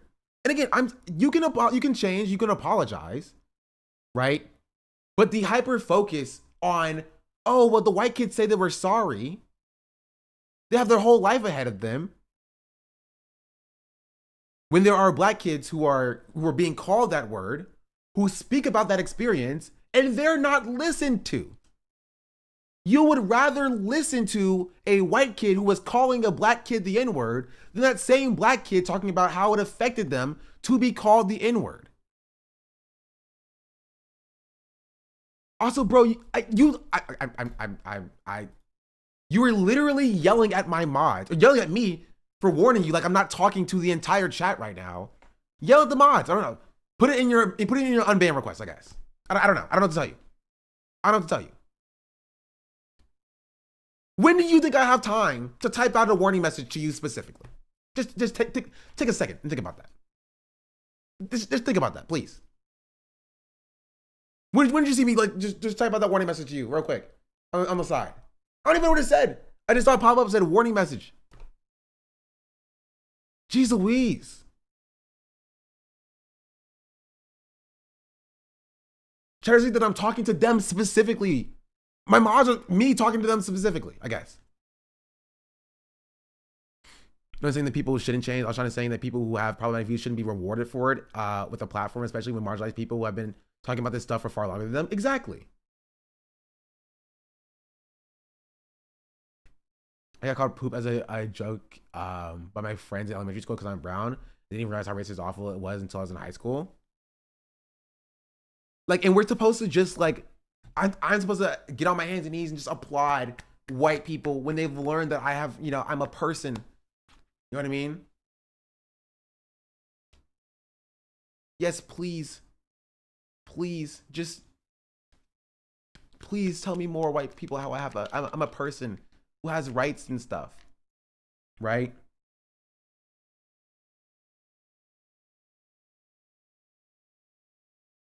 Just when their growth is still backing shit like the border bill, yeah. It also just like, it feels weird, and I know I said I wasn't gonna address it because I haven't seen the full clip, but it does feel weird to me when like a formerly racist white kid talks about their racist past, but like they minimize it and saying, but hey, I'm not as bad as a Nazi at least. That is weird to me. That doesn't exude growth. You feel me? That doesn't exude somebody who like understands the impact of the things that, you know, they've done and said. Like, yeah, I'm sure that the black kid who's affected by the N-word, when people call them the N-word at 15 years old, thinks, well, at least they're not Nazis when they're calling me the N-word, so that's totally fine. Like, that doesn't sit right with me. To me, a bit to do with your point, but shocker, you're completely right. We get no charitability, and they're expected to welcome races with open arms because they didn't know what they were doing. It's tiring bullshit. And I hate that how much I've come to expect it. Yeah. Well, I know, I'm glad people still say "Jeez Louise." That's my thing, bro. It's my thing. Hey, how black people can't talk about our issues without pushing white people away. Like, y'all just listen.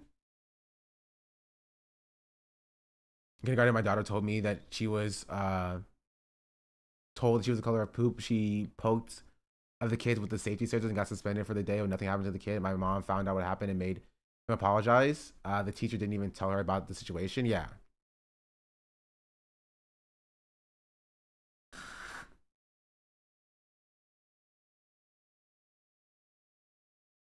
Do you recognize I held racist beliefs like Japanese people were oppressed, but look at them now, and I look to actively recognize I was abused because but this guy is wanting a stage when he full on hit the N-word in the past. Yeah. It's just I don't know. This will be my last point, but why is it at worst net neutral to platform Dean? Because I do think there's actually some level of cross-pollination beyond the strict confines of who Hasan fights on stream. In the pervert space, in the debate pervert space, I only the only vaguely famous ones for a long time was exposed as a sex pan, rep and Zionist, and all-around asshole. I see no reason why Dean isn't objectively a better person to filter someone away from that MAGA than that person. That's the issue. They don't see Dean as I see Dean, in as that if Dean does not actively address his behavior and gets rewarded by it, he turns into Destiny, right? They see Destiny as, oh, Destiny's bad because he's a rampant Zionist sex pest, and not him being positively rewarded, positively reinforced and rewarded for his behavior back then. And that led to where he is now. That's the issue. That's the problem. Destiny was positively reinforced and monetarily rewarded for having his takes and using his change from a racist past to garner an audience. And then it turns out that he was still dropping the N-word, and we were surprised by that. It turns out he was defending saying the N-word, and we were surprised by that. That's what happens when somebody fails to address their bigotry, fails to actively and adequately do the learning required to grow and then grow an audience, and is reinforced in their behavior. They won't change.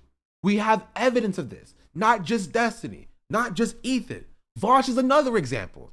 Somebody who talked about having a racist past, therefore now they are the best voice to talk to racist people. Vosh has said the exact same thing. The exact same thing. Somebody who used to be racist in the past and now can speak to racist people and unlearn them, and then it comes out that Vosh is saying the N-word, right? In ways that he found acceptable to show his interlocutors that his language does not harm him.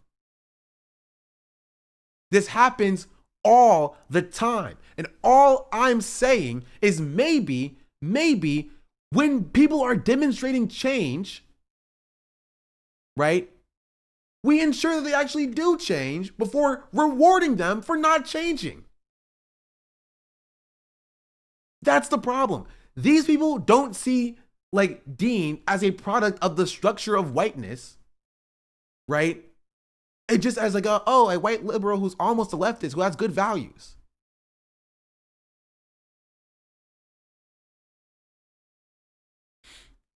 You're saying I think a similar situation somewhat played out with Professor Flowers. I'm just wondering if it's still not worth trying to stop these people from falling further down the line.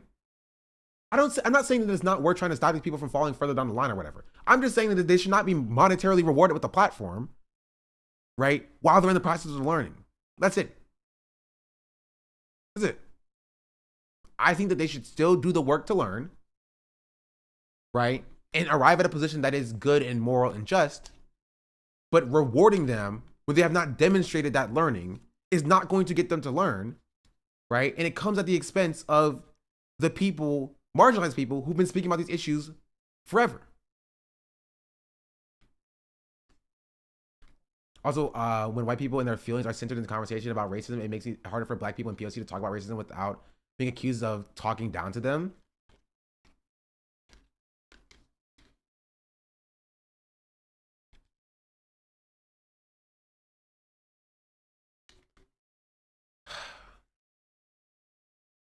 But I think this is a neatly contentious video because they're not mutually exclusive. I think it's fine to platform. You haven't even watched the video. First of all, that seeing somebody used to be a wanker become a liberal is a better example in swaying people to be a perennial leftist. Depends on what your aims are, though. Hasan should definitely have Sean on stream again too. I really wish people would stop praising content creators for having the milquetoast left-leaning takes. Yes, everyone should have a chance to learn and grow as individuals. However, it doesn't mean you are owed a sort of platform or money for just changing a little bit. A lot of you are way too trusting. That's true. People need to learn that, yes, none of us were perfect at 18, but at the same time, none of us were being paid $10,000 2 years later to be figureheads of the entire political movement, especially when there are people who have been speaking about these issues for way longer who don't see a single cent compared to these reformed libs. Exactly. Exactly.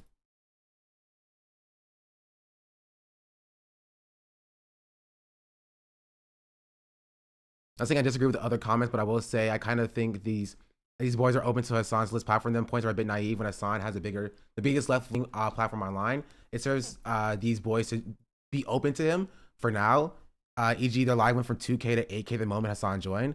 I can totally see a world where these boys are get blinded by the profits and down the line think of pod save.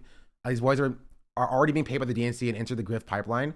They have actively pulled themselves out of it, and they will have to actively pull themselves out of it. And if they have good moral standing, Sean is bitter, but understandably so. He declined DNC money due to his morals, and then watch a host of white liberal counterparts get paid, lose miserably, and continue to grow their audience, even after being outed for racism and homophobia. That doesn't mean Hasan shouldn't interact, though I think he's still quite badges of character. My point is that it's still valuable for Hasan to present his full picture and not celebrate cis white men too much for the achievements of not being right-wing pieces of shit. Yeah. In my opinion, debate streams are just masturbatory for side A to duck on side B. No one from side B is going to watch side A stream, and people are open to debating are usually extremely entrenched in their views and won't change. Yeah. I think Hasan is too focused on defending himself here in the work Denims, Graham, Hugo, etc. Really should be recognized far more than correcting the record with these shit. No, I get it. I understand why he does it. You feel me? I understand why he does it. Right? And again, I point out that I talk about this, I defend Hasan on this constantly, which is what I don't understand. Like, a lot of these people are just reading, like, or just repeating the things that I've said. I understand, and I probably said it in the video as well that I posted. I understand Hasan's goals. I understand Hasan's goals is to do outreach to other spaces and talk to them and bring them in. Right? I understand Hasan's goals there. I do. I get it. I cannot like it, but I get it. Which is why, yeah, it's not a Hasan thing specifically. Right? It's not a Hasan thing specifically. It's a wider left thing. And more, I'm explaining to you the lived experience of a black content creator and what I see.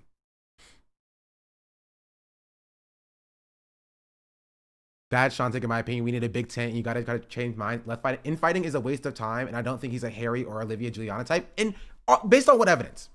Genuinely, based on what evidence? What evidence has Dean provided to show that he's not a paid DNC show? Sean, based on what? Says she's my African princess. I suck to Bamna just subscribed. Thanks for keeping this 35 years old leftist brain in touch with the younger generation, Sean. Mark the White. Mark the White. I suck to Obama. Thank you for the 6-month resubscription. Also, Kiana, thank you for the Prime. And K-Dog, thank you for the Prime. Dolph, thank you for the 22.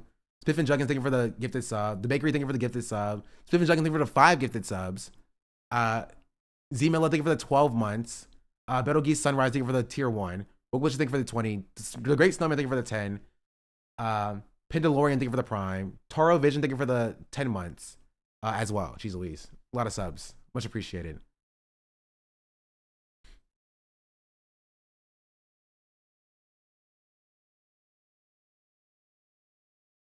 This is way worse than Sean's take. Did you guys learn nothing from the past election or Ethan Klein's fallout? These guys are not your allies. Dean is just like Ethan in the fact that he just chases clout and puts on a progressive front to feel better about himself. In the same live, Hasan was in, he literally said that he understands Zionists hates Palestinians. I believe most of the content puke demonstrated zero interest in challenging capital. So he's running cover for Harris throughout the election a year ago. I'm all for people changing, but he has not shown that he has. And you're just setting yourselves up to be stabbed in the back. Yeah. Yeah.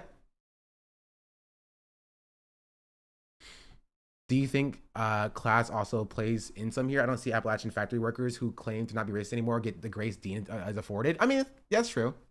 Class does also play a role here.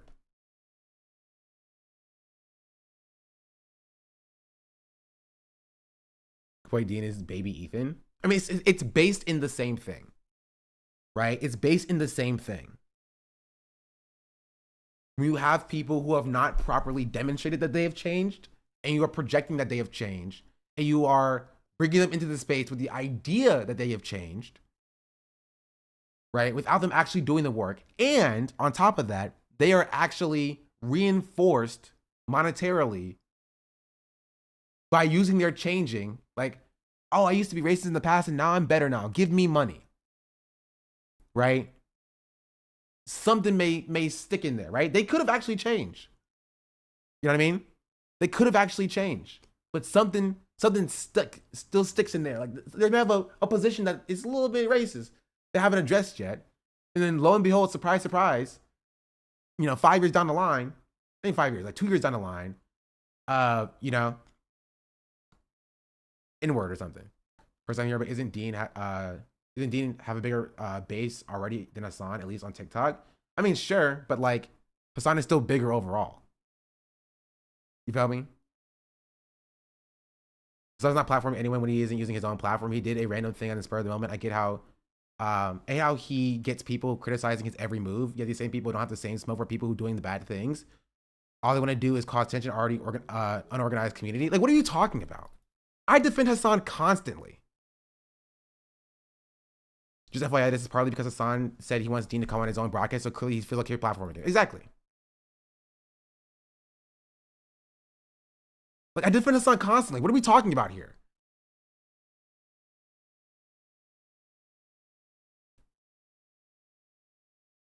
Hasan's unending charitability is always one of his points I disagree with the most. People have to show that they've really done growth and learning before they've deserved the grace that they've given.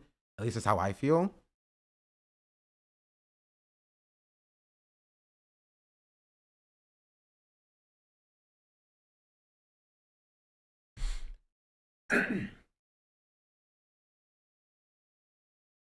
Please watch the video before coming in with your take. Sean is correct here. Ignoring marginalized people and platforming reform Nazis instead is how we end up with the message in the first place. It's not going to do whatever he wants, but I don't think that it will have as much of an impact as people think regardless. But we should remember these were paid by the Democrats. They will toe the party line and click the finger when the time comes. Yeah.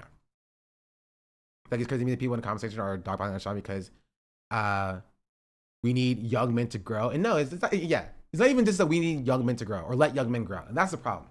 They won't say what they actually believe. It's not yet let young men grow. It's let young white men grow. That's it. That's it. Yet let young white men grow. That's what the position is. That's what the take is. Right? Every time Kai is brought up, you always see the chat talking about how homophobic Kai is. They don't say, oh, well, Kai's young, so he can still grow from this, he can learn or let him. No. It's always Kai's homophobic. I'm not saying Kai's not homophobic. Don't get me wrong. I'm not saying Kai has a whole homophobic beliefs. I'm just saying that it's interesting. Interesting that they're like the same age, by the way. Kai's like 21, 22. Speed's like 20. He's like 20, I think. It's the same age. Same with Speed. They are very aggro on Speed and Kai and their beliefs. But for Dean, it's let people grow. Not even just for Dean, for Ethan. Ethan, who's over a decade older than I am. 2 decades older than Kai is. Kai's 22, 23? Okay. You feel me? It's let Ethan grow. Ms. Kiff, another great example. Ms. Kiff is brought up, right? And people are like, oh, you guys are so focused on his past. But let Kai and Speed get brought up, and then it's let Ethan grow. Yes, last year people, I promise you, it was driving me crazy. Last year, it was only people saying, let Ethan grow. Ethan's changed his mind. Ethan is different now. The guy is 23, his December birthday were the same age.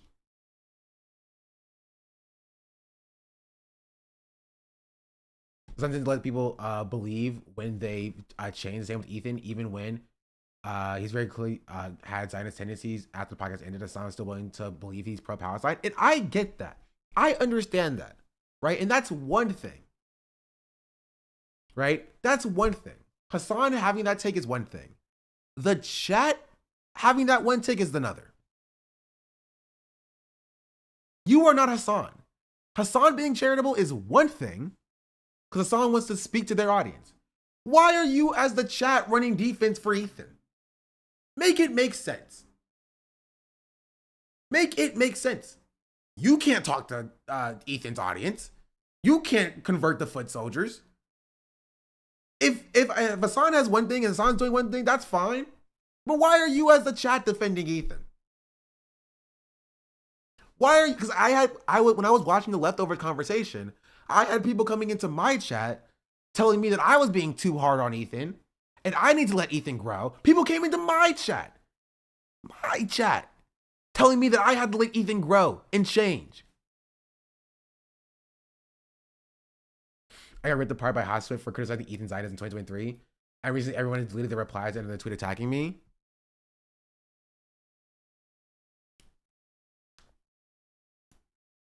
Yeah.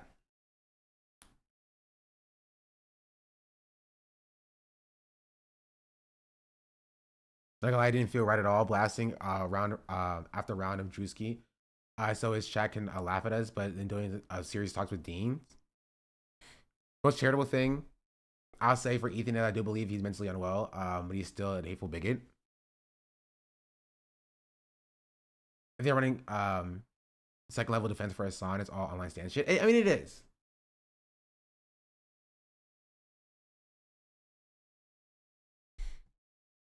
And I don't even hold that against Hasan for that. Like, Hasan just can't control the fact that his audience is a little bit rabid sometimes, right?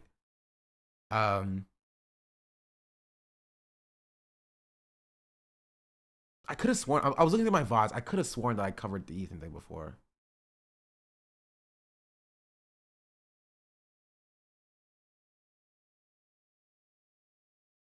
This one? No, this is not the correct thing.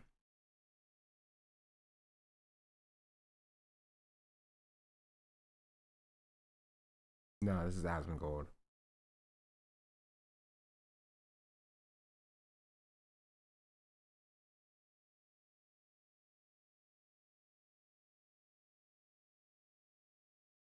No, that's not that either.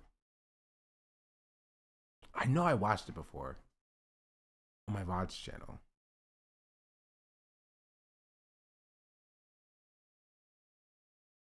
But I have no clue. Let me check here. Yeah, we've already seen this clip, by the way. So I haven't clicked on it. We've already seen it. This one? No, this is me playing Valorant. Not the same thing.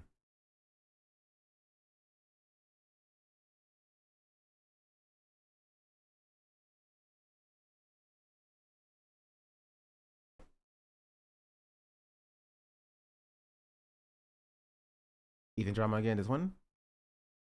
People are idolizing. Yeah. To protest in that way. I can only imagine this. Just a horrific way to die, so pretty wild.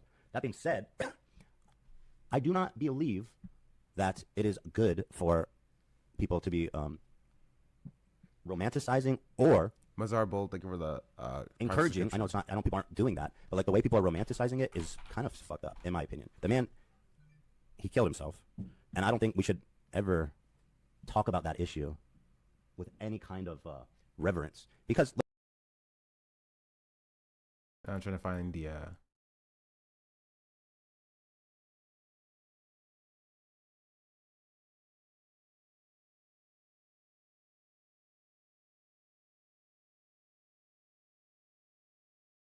You're already super quiet. Yeah, I'm trying to find something.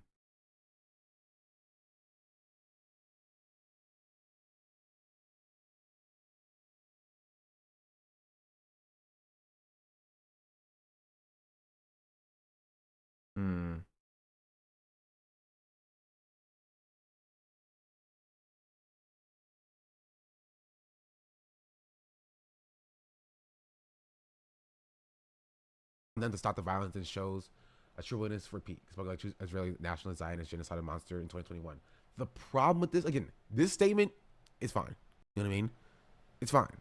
The problem with this is that Ethan, his actions do not uphold this statement. Right? They don't. His actions, what Ethan talks about now in 2024, does not back this up. like this is me criticizing Ethan. And like this was in like February of 2024. It says posted in April, but like I have this when I posted all of my VODs. It's like March of 2024, right? And I'm sure we'll talk about it here about the hostile Ethan thing because it's something I've been talking about consistently. People just saying hostile Ethan, hostile Ethan, hostile Ethan.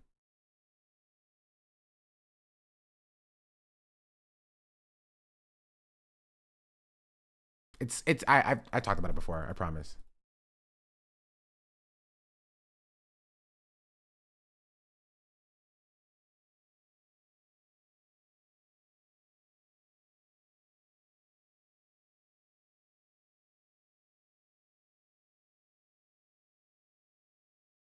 Anyway, just know that I've talked about it. I don't have to just go through my entire VOD collection to try to find it. I have talked about it though. Because that's just what happens. You know, there's a lot of charitability for white people who have formerly racist takes. My first chat in this community was saying for Ethan. I was here, chat, you talked about it. Yeah, just believe me, chat, believe me.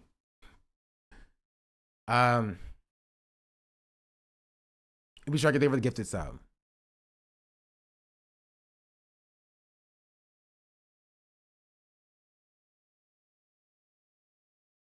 I'm sure going to be downvoted massively for this effort post, but I think it needs to be said. I genuinely think 90% of the commenters on this thread have not watched the video at all and really arguing about their feelings about a self-admitted clickbait title and video. I don't speak for Sean, but the last two streams of his have been extremely passionate and personal when it comes to this topic. He spoke about becoming a streamer because he wanted to listen to POC creators that share his views, but he literally could not find one. A year plus later, he's the #1 black political commentator on the platform. Talks about almost quitting streaming and his numbers were going down because no one wanted to hear a black person talk about racism. They'd rather be hear a comfortable retelling from a former racist white person. These people, these kids literally helped lose the election by never using their platform to challenge anything that Biden/Kamala ran on while championing and owning the racist border bill and pretending the Dems weren't doing a genocide. Sean talked about him and other content creators close to him that drew that red line and refused to waver on their morals and ideals and were cast aside by the administration because of it. But these sycophant shows were paraded around and celebrated because they did not actually believe in anything. Dean and Co. would not go left on Gaza, but only because Trump is now in office.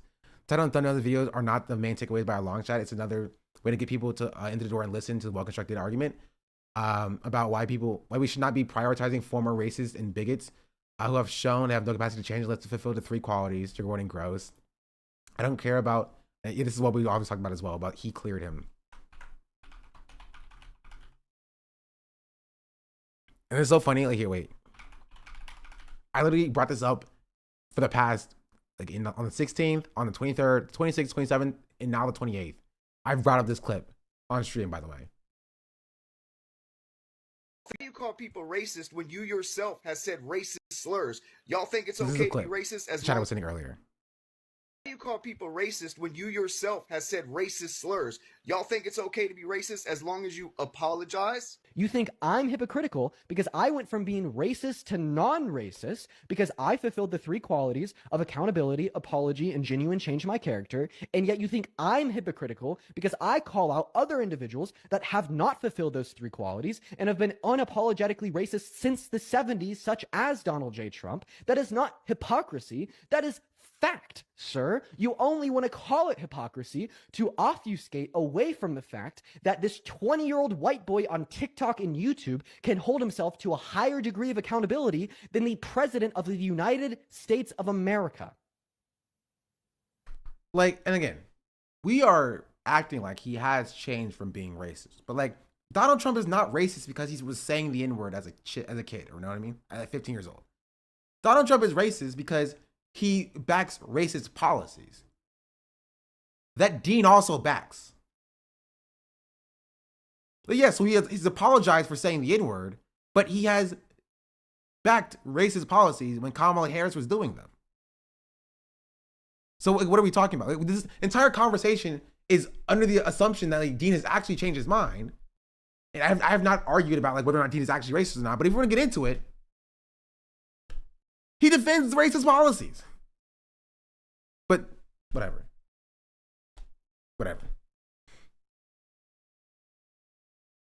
So much I've ever seen the N-word confirmed. Confirmed. Sinister Greats gifted a tier 1 sub to I would have voted, but I'm not Sage logged in. _ Barbarius. So my excellent points, I recommend people watch the video before reaching the conclusions.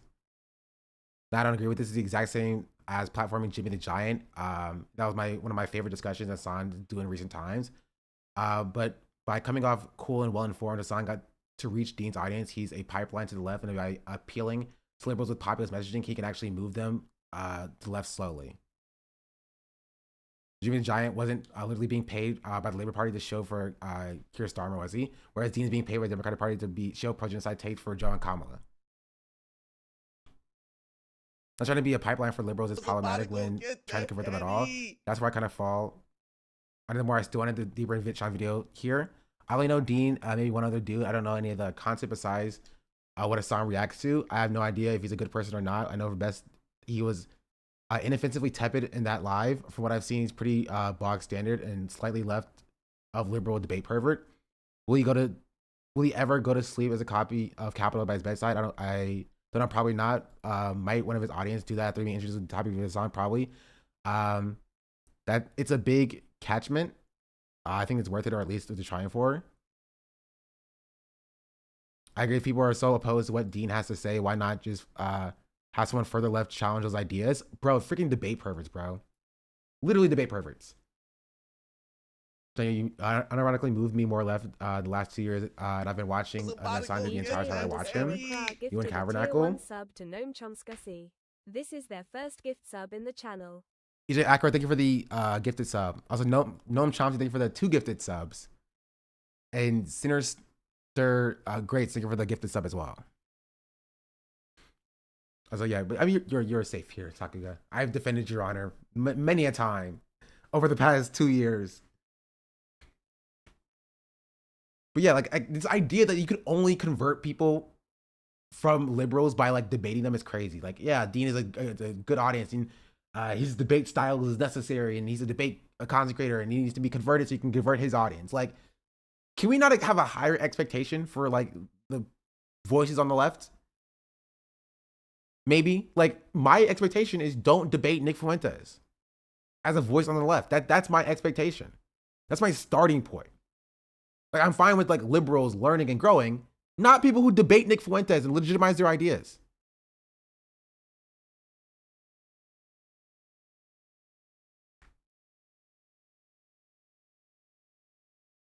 I don't give a shit what someone used to say when they were 12 if they've changed and they're trying to do good today. This person is so stupid, bro, because he didn't watch the video.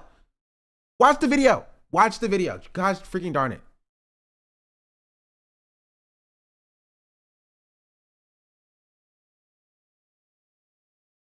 Bad vibes. I'll be honest, I have no idea any of these people. I saw reposts on Twitter. The Dean guy basically saying that he wants to explore the whole Hasan Destiny saga. I just don't really trust these former right-wing people who don't know who Hasan's whole perspective. Ethan and other shitheads have been doing huge distractions for real issues, but then again, I don't know who these people are. I mean, it's true.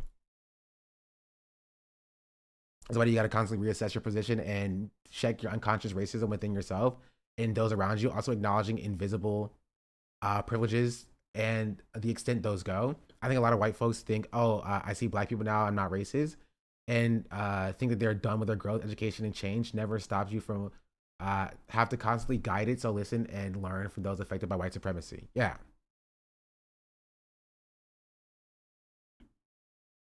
Never been more disappointed or unwelcome in this community. Too many of y'all are revealing that you only care about white voices and not uplifting people who needed the most. Reducing the genuine concern of actual POC leftists to infighting in such an anti-intellectual move should be embarrassed. How many times would we been stabbed in the back by liberals for you to learn? Yeah, and I'll say it, like, this is disappointing me too, and it is very unwelcoming. I've been on the community for 50 months. And this entire saga has felt like extraordinarily unwelcoming from this community that I've been a part of. Like, I caught myself, like, and I watch this on stream like pretty much every day when I work, you know what I mean?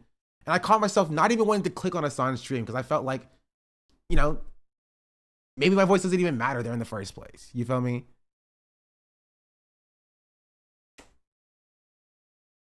Like, and I love this space. I love this space.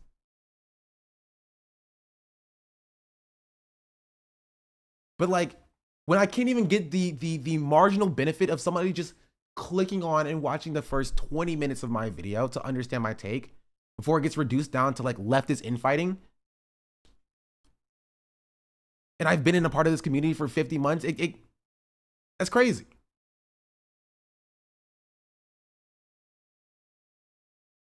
Like,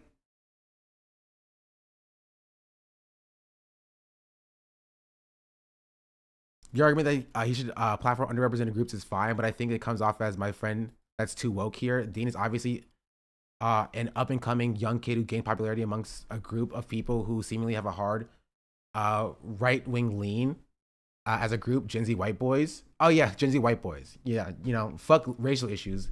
Focus on the Gen Z white boys. I hate this fucking discussion. I hate it so much. I hate it so much. Because it always boils down to it. It always boils down to you have to run defense for the white kids. You have to focus on the white kids. You can't have a safe space for black people because we need to bring in the Gen Z white kids. It's always what it goes back down to. Always what it goes back down to. Literally, always.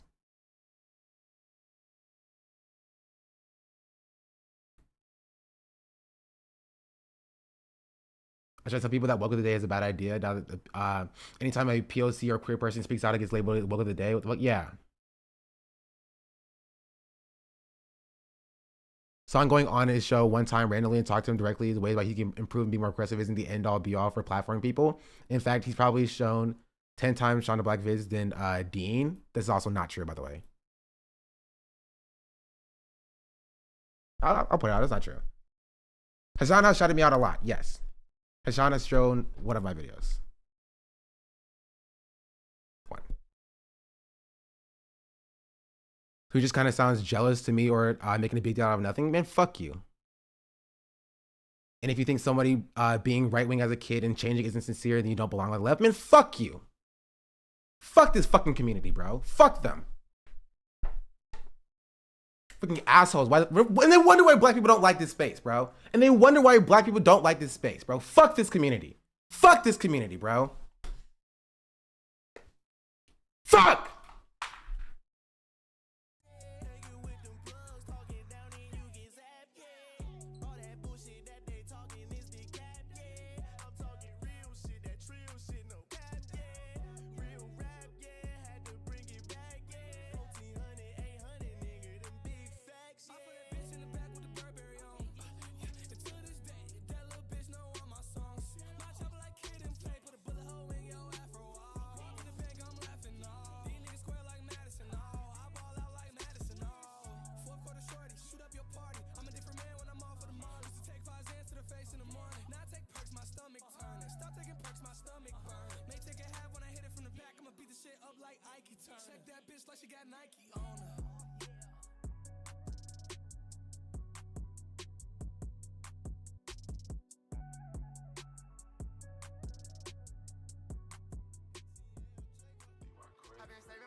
Somebody gonna say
I let it slide with Ethan, bro. I let it slide.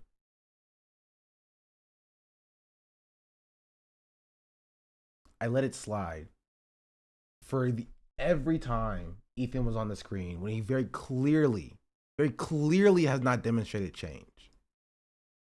Very clearly has not demonstrated change. And all I ask, literally all I ask, is to understand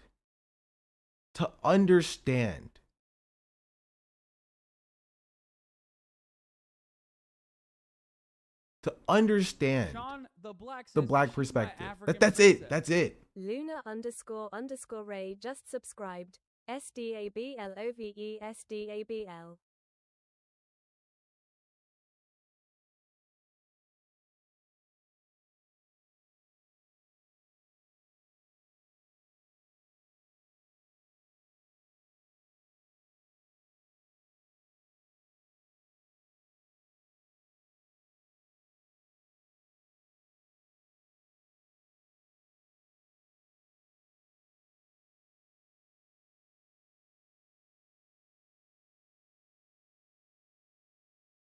PK Copeland gifted a tier 1 sub to Sir Harold III.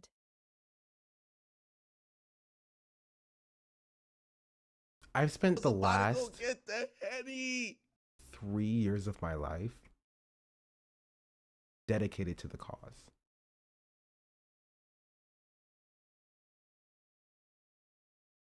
The last 3 years of my life dedicated to the cause.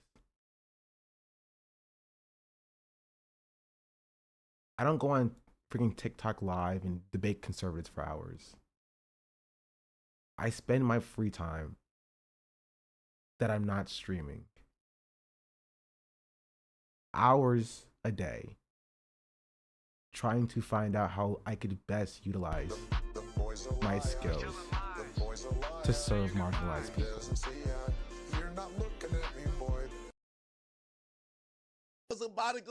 That's all I do. That's all I do.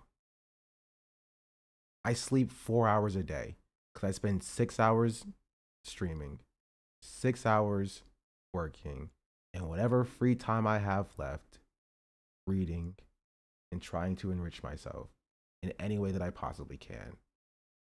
This is all that I do.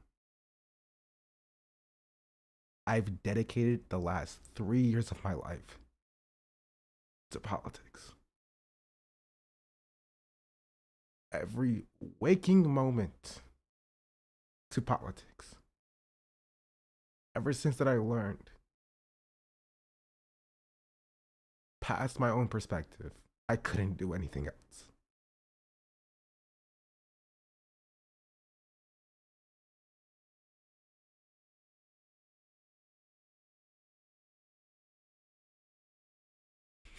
I couldn't do anything else.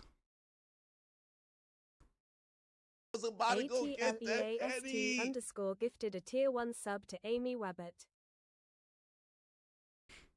Opportunities aside, money aside, I put my morals in front of everything.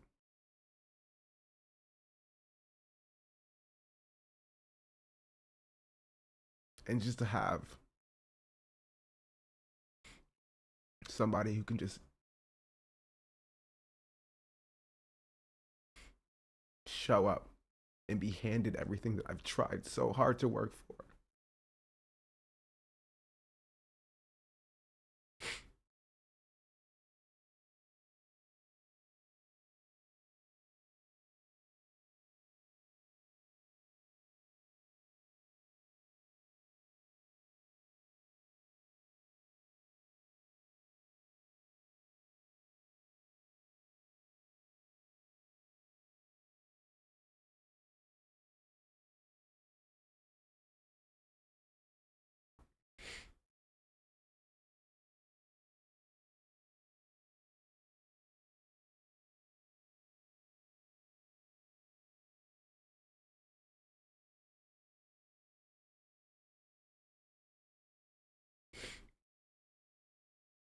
Of course I want people to change, bro.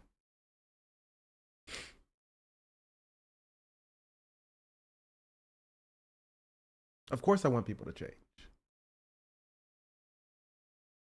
But it's insane that you value the people whose minds that I've changed over my own voice in the first place.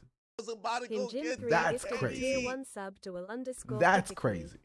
They have given I can 2 go gift out and subs I in can the change channel. minds, and you will rather listen to that person than me. That's insane.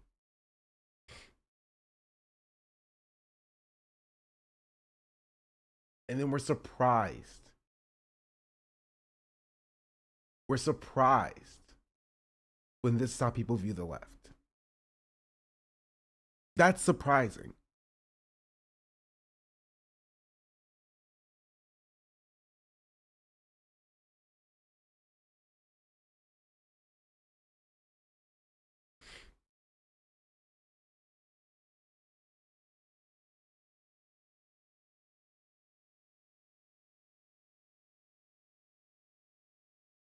So no, if you want a community of only people who are former conservatives, former Nazis, former racists, you can have it. You can have it. If that's what you want your community to be, you can have it.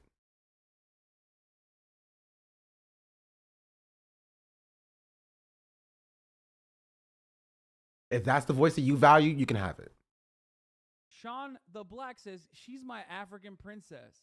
Maxwellia just subscribed.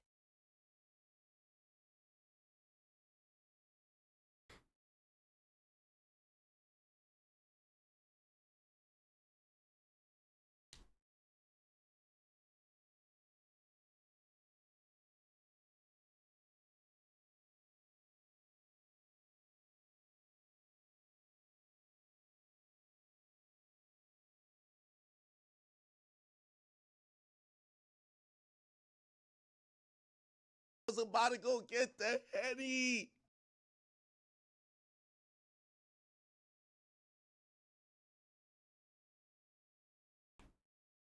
Was about to go get the Henny.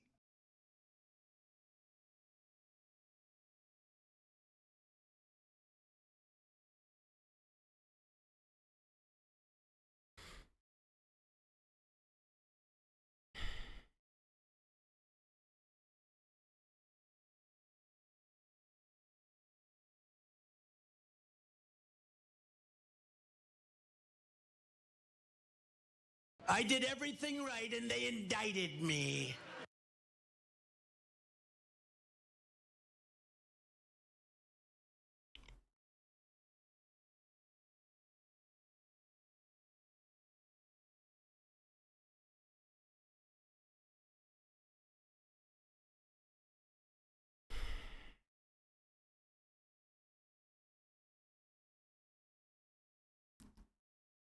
This happens too often, chat. All too often. I did everything right and they indicted me. All too often. Really, anytime, like, a black voice is on screen, really. Right? I mean, yes, this is the beginning of the time as well, but like, it's always framed. Anytime a black person talks about their gripes with the left, it's always framed as leftist infighting, because these people never want to acknowledge their own growth. That's it. That's it. They don't ever want to acknowledge that there is something that they can do just a little bit better.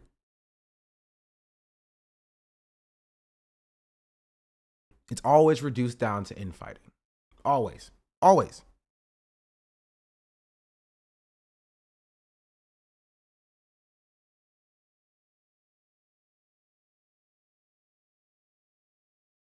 Is trans person the same? Yeah. Yeah.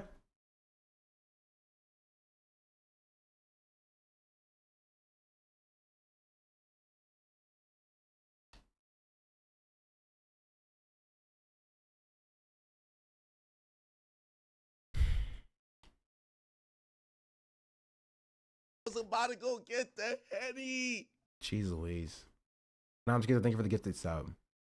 For the 50 gifted subs. I think all the subs in a second. Let me collect myself. Coming from watching the video last night as a newbie to real leftism in general as a white man, I had to see guys for anti-creators because I feel like I'm screaming into the void. Of course, I can't compare to the voices in the system. I'm only now seeing it worked against. It took personal introspection to truly see what you were saying. Too many people take impassioned and educated words, even more shallow than surface level emotional reads. Thank you for the video. Thank you for watching.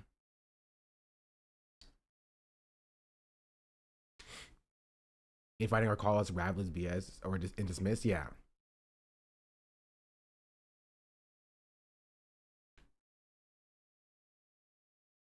There was actually another example of this. I don't even remember the exact example. I just remember how it made me feel. Of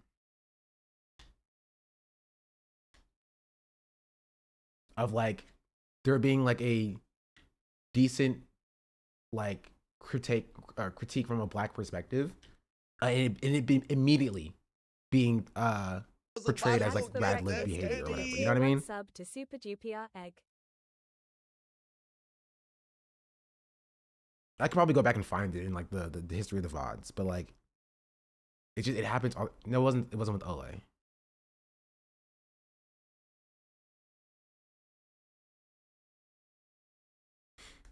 That was way before it happened. It was happening like within the last couple of weeks. I don't remember what it was. It's on stream, yeah. I was about to go get the Henny. I didn't think about it. I don't remember. Jeez Louise.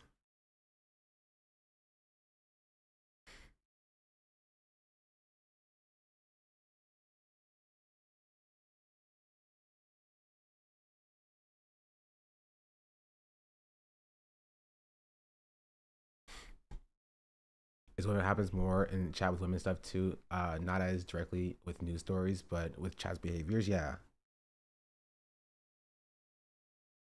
And like a lot of chat is just like scared to bring it up. Like, again, not even because of Hasan specifically, but because of the chat. The chat is psychotic. If you even slightly go against the grain, right? Slightly go against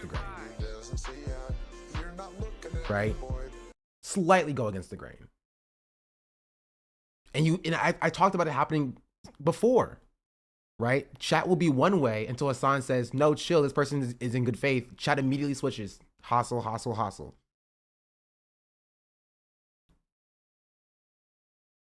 I get scared to bring it up. Yeah.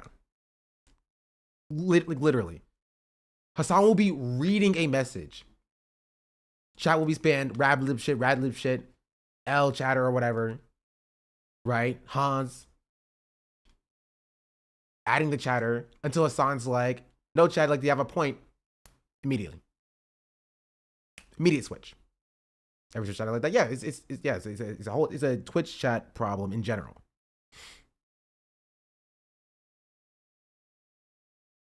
You're uncomfortable because the chat is now spamming DI as a joke / parody whenever a POC or a woman comes on stream.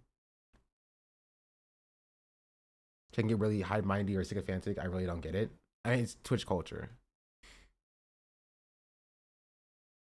As viewers in general, I feel people want to be told what to think.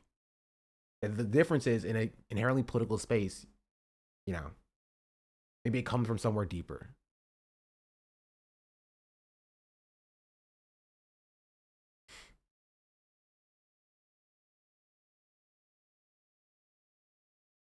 The Dexon, thank you for the tier 1. Dingus McDongle, thank you for the 2 gifted subs. Scott, thank you for the 5 gifted. Casper Breakfast, thank you for the gifted. Jeray's Fish, thank you for the 6-month in advance subscription. Anonymous, thank you for the 50 gifted. Lance, thank you for the 500 bits. Direful Pot, thank you for the 300 bits. Freckled Origami, thank you for the 5 gifted subs. Imby Shark, thank you for the 10 gifted subs. Mag Swallow, thank you for the Maxwolia, thank you for the tier 1. Satchie, thank you for the 500 bits. Jim, thank you for the tier 1. At least thank you for the gifted. Or Jim, thank you for the, or him, Jim, thank you for the gifted. Jay Brody, thank you for the 5 gifted subs. The Blessed Machine, thank you for the tier 1. Silent, thank you for the 5 gifted. PK Pokemon, thank you for the gifted sub. Luna Ray, thank you for the 7-month resubscription. Jeez Louise, much appreciated. I did not expect to hit 2K subs today.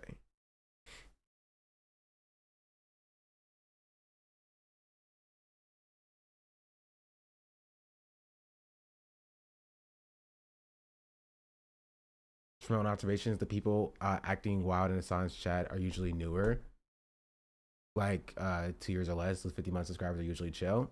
Depends.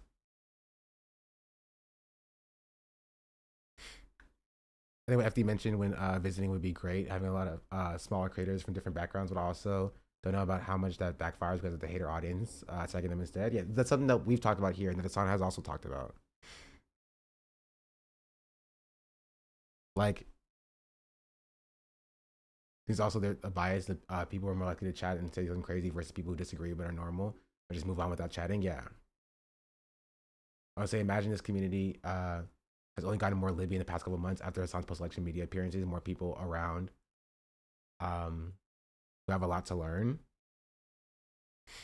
Hey, maybe. Jim, thank you for the prime.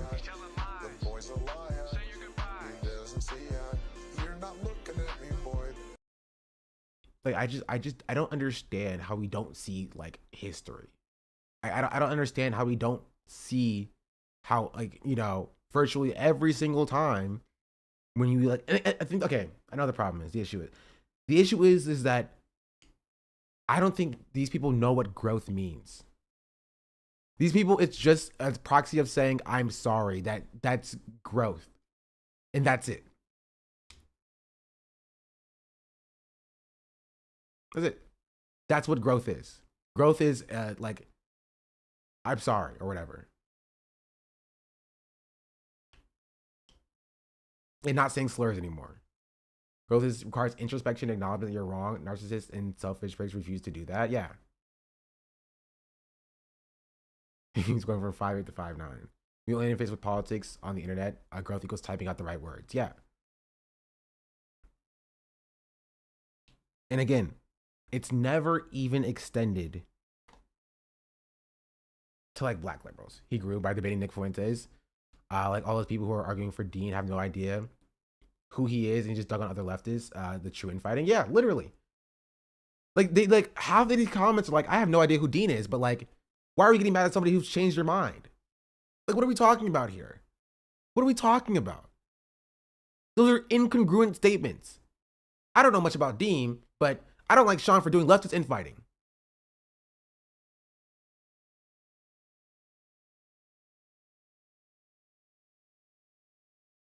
Like literally, again, this is the problem. Like, I am not extended the same charitability that they're extending this racist, these previously racist white kid. That's it. That's it. I am not extended the same charitability. Again, it's like that. That's why I got mad at Foreign Sticks yesterday. Right? For being like, did he say a slur? When I was saying how he has said slurs in the past. Like, it feels like my voice is not like the words that I say aren't taken seriously. The words that I say must not be based in fact or reality. Right? I must be lying about it. But he does not have to actually demonstrate growth in a meaningful way. Liberals don't have to actually demonstrate growth. They just have to say, I have grown. I am different. Therefore, they must be different. Because they are a white liberal. She's my African princess. Track 3 Moonchild just Cause subscribed. you need to repeat and demonstrate your points.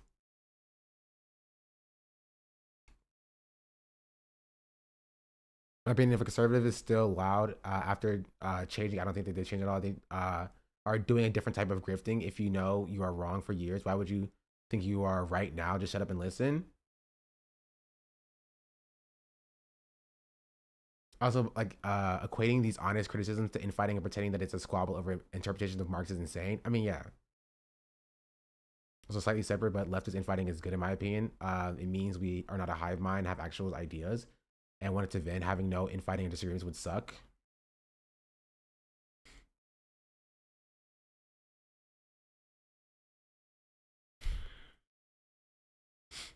Lib, 3-point checklist, DNC agent fights Nick Fuentes platform is just nonsensical.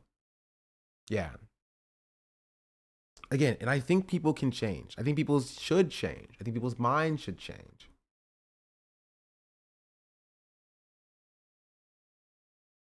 You know what I mean?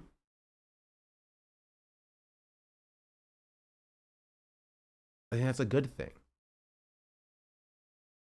But you have to first, again, demonstrate that change. And I think it's a little bit weird. When this was my take, I think it's a little bit weird that we on the left are so focused on hearing from people who used to be racist. That's the thing that we do for some reason. We are hyper focusing on people who used to be racist, specifically because they used to be racist. And those are the voices that we need to listen to. What has Dean done before the platforms to show that he has changed? He's, said he's changed in the past and he stopped saying slurs, but he still,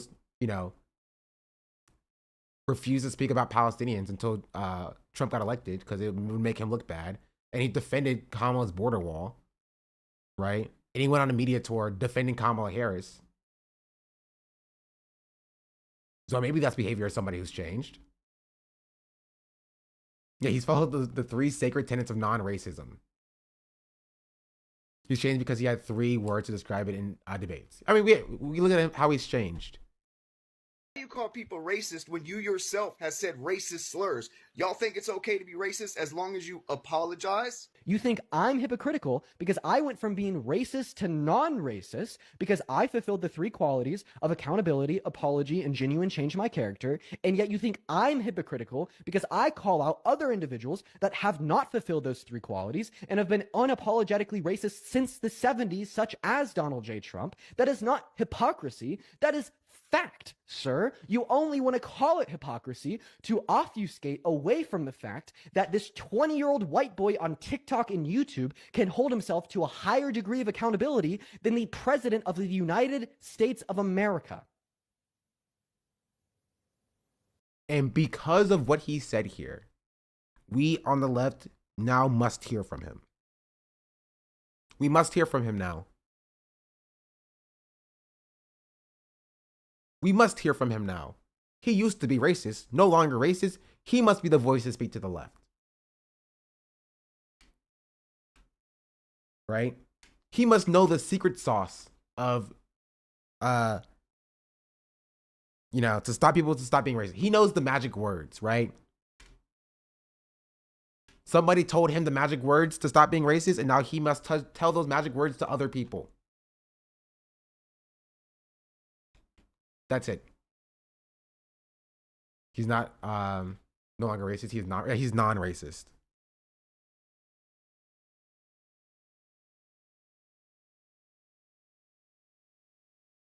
I mean, if you can ascribe a real stance to Dean, he's a debate bro. He will say whatever his best strategy to own his interlocutor. Yeah. And again, I hate that this has been a hyper focus on Dean. Like I put Dean in the title of clickbait, obviously, right? I hate this has been a hyper focus on Dean. It's not even like about Dean specifically, right? This equally applies to Harry Sisson. Like not even equally applies to Harry Sisson. A little bit applies to Harry Sisson. This applies to Ethan. It applies to Destiny. It applies to Vosh. It applies to the way the left operates. We are specifically highlighting and platforming voices of people who use. It's like Republicans speaking at the RNC or the DNC. You know what I mean? Republicans speaking at the DNC. Republicans should not be speaking at the DNC. Republicans should not have a voice at the DNC. Why would they? Why would they? They are Republicans. They have Republican beliefs. Now, if they want to come to the DNC, learn about what the Democrats have to offer, and then change their party affiliation, that's fine. But bringing them to the DNC to speak to being a Republican who's just anti-Trump, and we're promoting those voices instead of, I don't know, the voices of Palestinians. I don't know, a trans speaker. Something like that. That's what chatters are defending. That's it. That is what chatters are defending. This is the equivalent of that.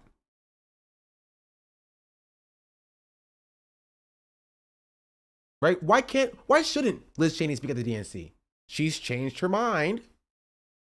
She's on our side now. Why shouldn't she speak at the DNC? You know what? She should speak at the DNC because she's a better person to talk to anti-Trump Republicans than a Palestinian is. 100%, yeah. Yeah.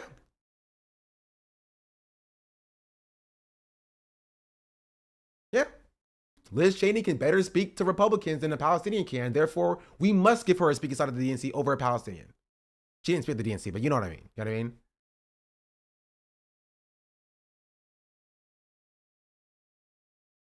God forbid we let the people who've always been on the right side talk. Yeah.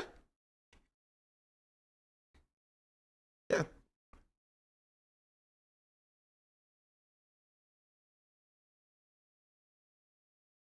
Yeah, or the Border Patrol agent.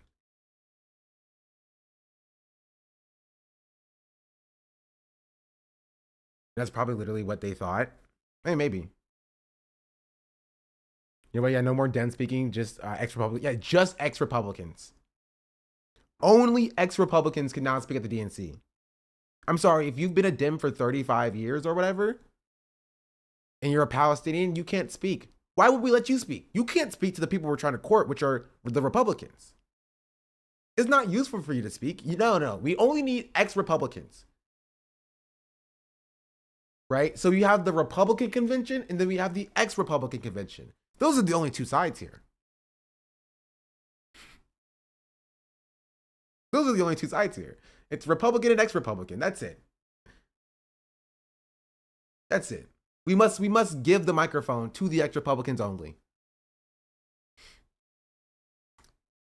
Of everything they deserve compensation for behaving like a less racist asshole. Meanwhile, they most likely change their minds after taking advantage of a lot of unpaid labor on the part of marginalized people.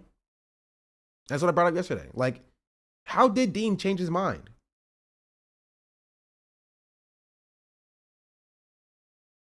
You feel me?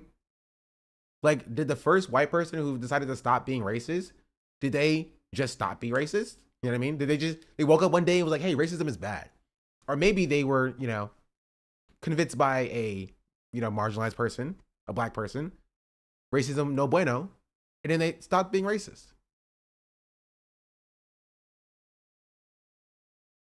Right? So black people's only job in the movement is to convince the first white person to stop being racist. And then now they have no more place in the movement. No other place.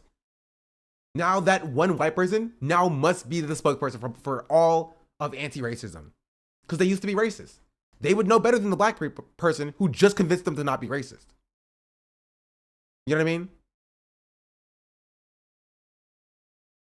So the role of black people in the movement on the left is just to convince one white person to stop being racist.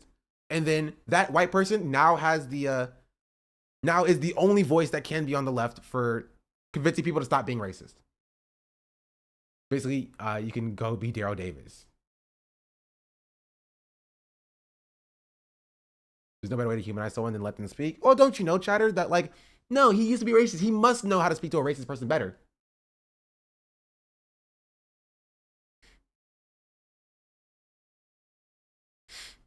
So what's the solution? Do we make a separate community if the white leftists don't listen? Sorry, I'm missing you explaining it. I mean, there's no solution. One sub to Scott makes stuff. They have given 7 gift subs in the channel. There's no solution. This is an act with the white supremacy. Like, you're asking me how to fix white supremacy, essentially. And I don't have an answer for you on how to fix white supremacy.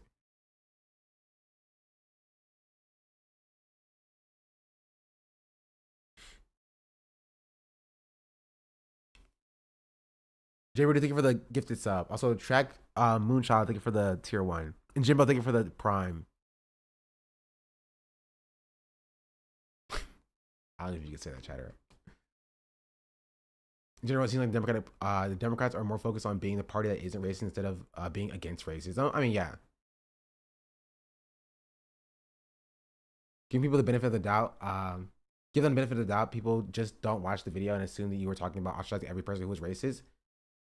Yeah, and that's stupid. Why should I give them the benefit of the doubt if they wouldn't give that to me? You know what I mean? Why is it on me to give them the benefit of the doubt when they couldn't even do it was in their face. They open up the Reddit, the video is in their face, and they decided not to click it and just give their take, right? And again, that goes back to also being white supremacy.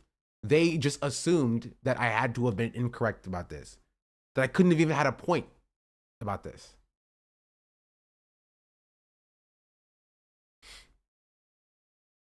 I still don't think he's racist, but he's going to ride this MAGA debate train for as long as he can. I don't know Dean's, if whether or not Dean's racist or not. I've never said that Dean is actually racist, right?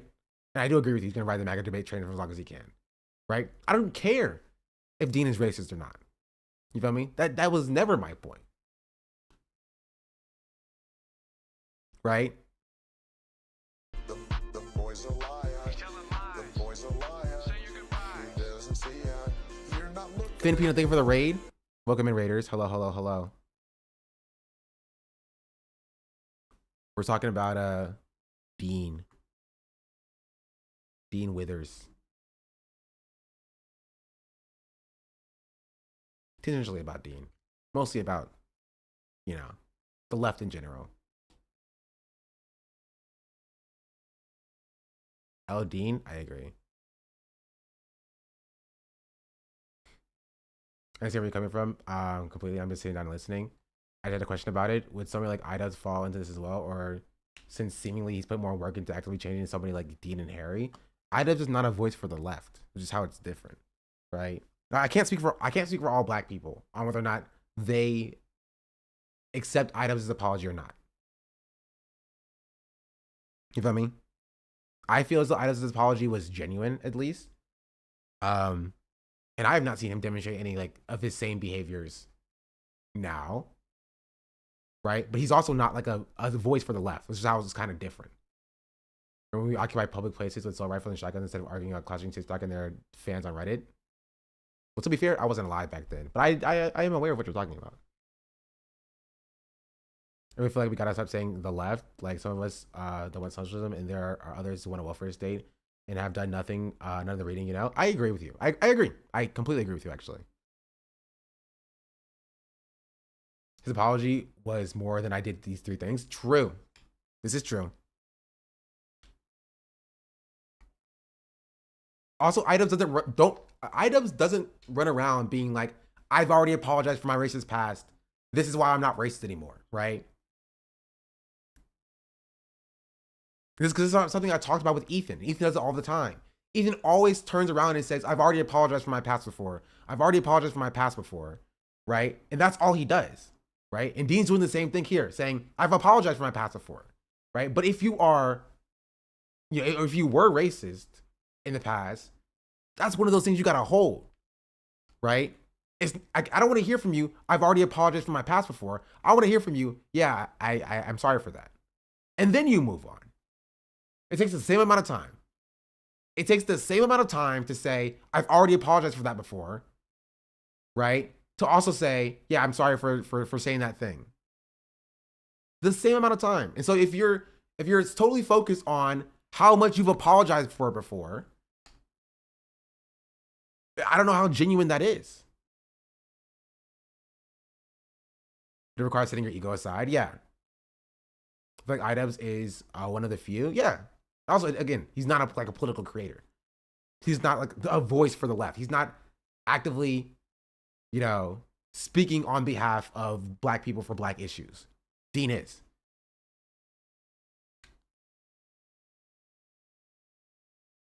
The current progressive or leftists are just their libs.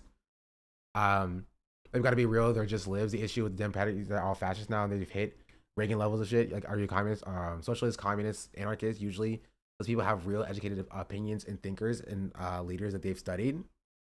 I mean, yeah.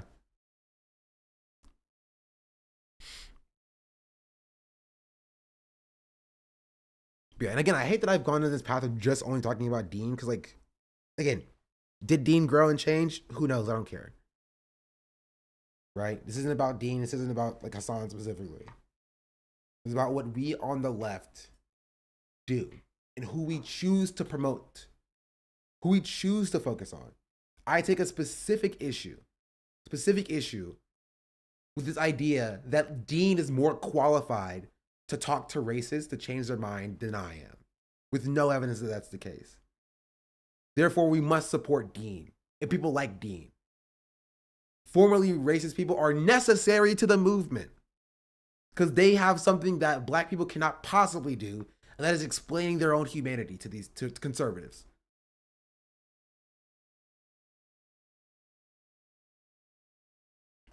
That's what I take issue with. That's my problem. That's my problem.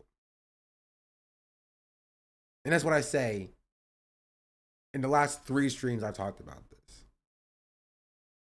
Right? And the insinuation that Dean is somehow uniquely qualified to talk to like conservatives or racist white people, right, is white supremacy.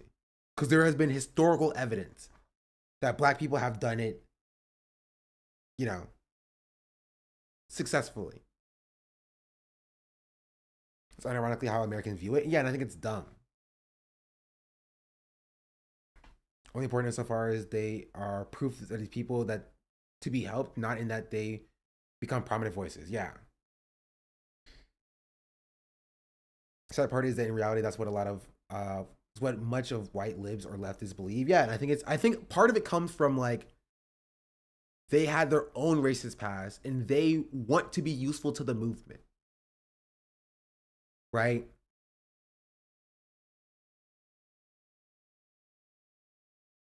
Did Dean grow and change? Who cares? Meanwhile, L. Dean, make it make sense. This is lib shit. Fuck you. Number 1. Number 2, he's debating like Nick Fuentes. Defend it. Defend this. Right now. Defend it. Defend it.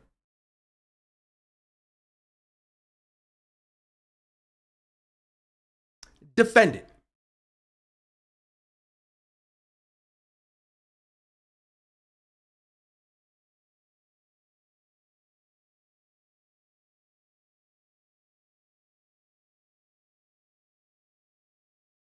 Defend him debating Nick Fuentes.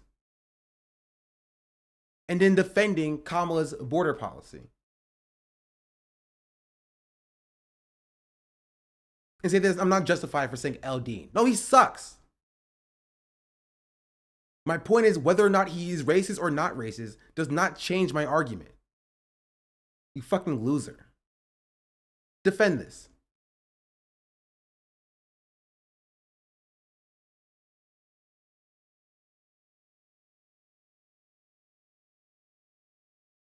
Point is, do we care about him or not? You go back and forth. Does he matter to you or not? I'm saying that it doesn't matter. It doesn't change my argument.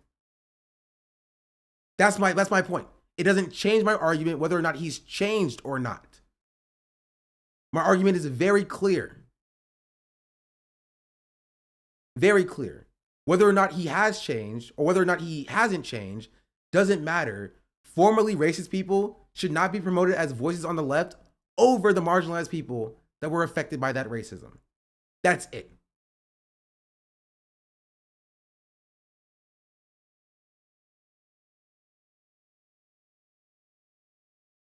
That's it.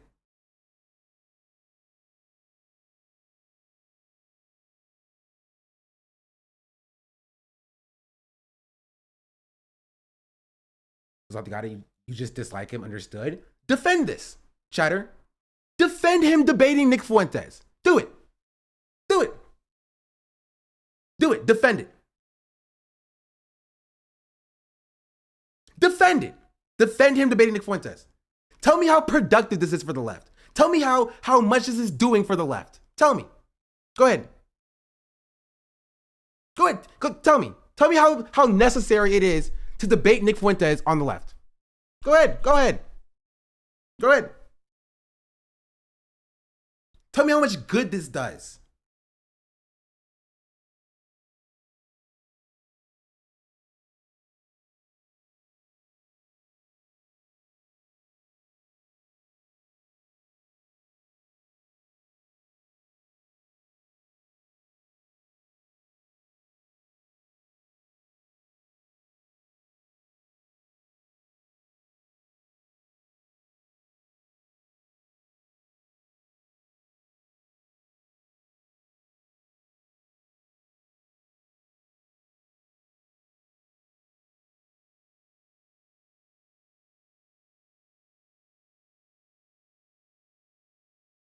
So you're making this about the left when it's simply your bone you're picking. No, this is about the left.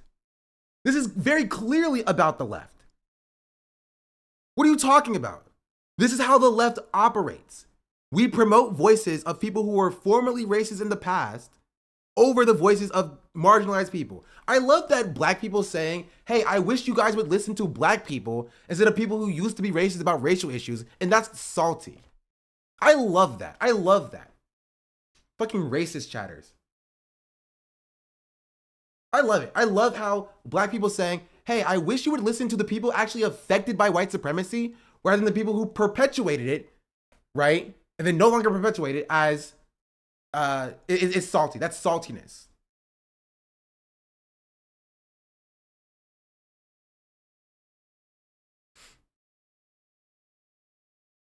I love that.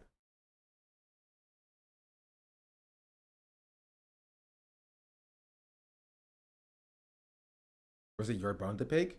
Yeah, I have a bone to pick with people like not wanting to listen to black voices talking about black issues. We started this whole thing of talking about grift and money from the DNCC. I mean, yes, they are grifting. They are grifters. They are grifters. They are grifters. Actually, that's actually not how the conversation started. The conversation started with the formerly racist people getting a voice on the left, if you actually knew the conversation. But yes, they are grifters. That does make it worse. I don't know what the chatter is talking about, but how are they still not listening? Because they're scared. They're uncomfortable right now. So which is it? It's both. It's both. It's both.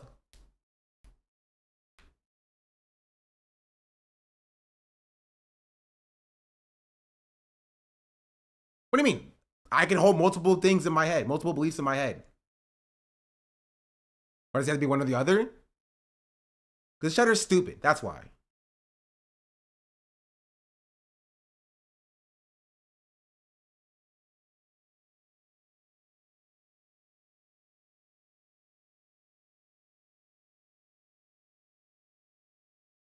Fuck off.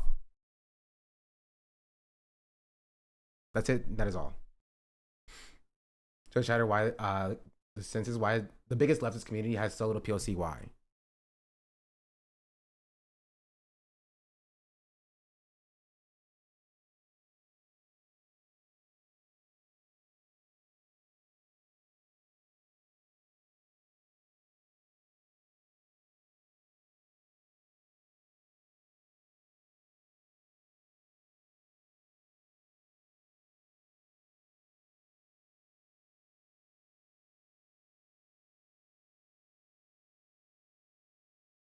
I know why it's so hard to understand. Dean is the example of a much harder problem on the left where the only listen to and promote formerly racist white leftist voices. Exactly.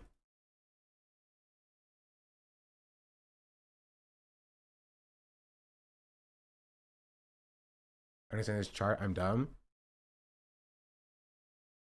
This is level of black.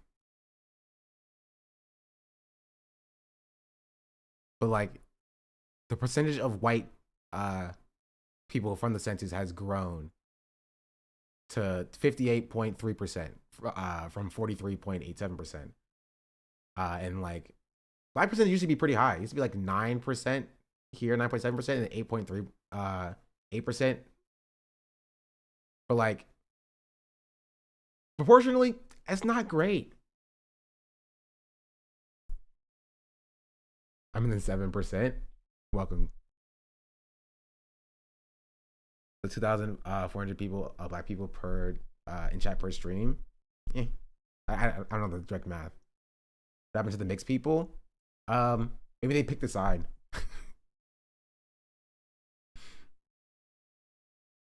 Right. This is kind of like very indicative of just like why you see the kind of takes you do see from this community. You know what I mean? We knew this. This isn't a surprise. Hasan knows this as well. The community is overwhelmingly white. Right? They are an overwhelmingly white community.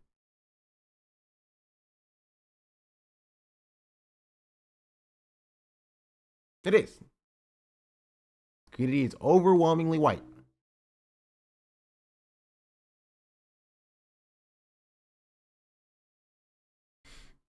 Do you mind the numbers absolutely grew a lot between the second and third bars here? It scares the establishment more than black liberation. That's why people who act like this only give you Fed vibes, and it's just terrible. I think what's really frustrating about these stats is that the most important black leaders were all socialists or adjacent to them. If it makes you just haven't chose a side, true, if you think about it.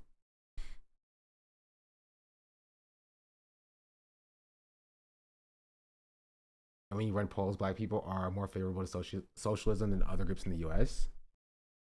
And there's this idea that like, and then this goes into like class reductionism.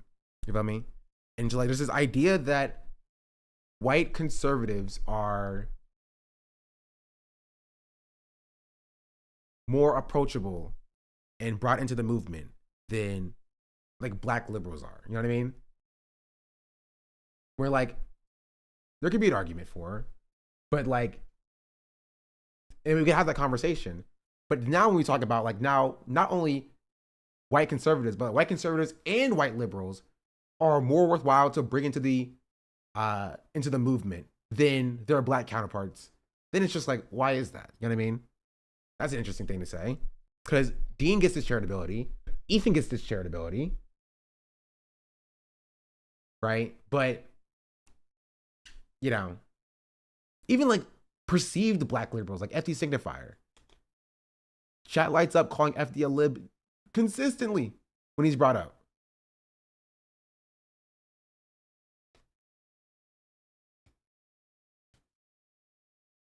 I've raised in America as a brown Muslim because of black revolutionaries I knew since high school, but their voices are hard to find now through no fault of their own. FD a lib. Hey, people always say it.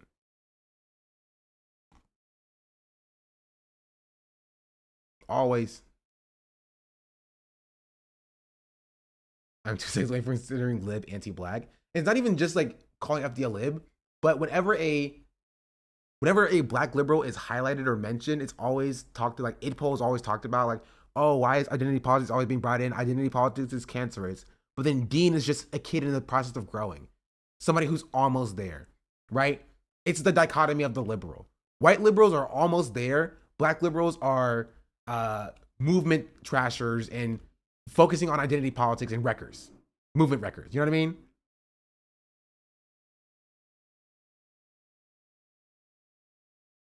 Ethan, almost there, right? Black liberal, identity politics, you know, the killer of the movement.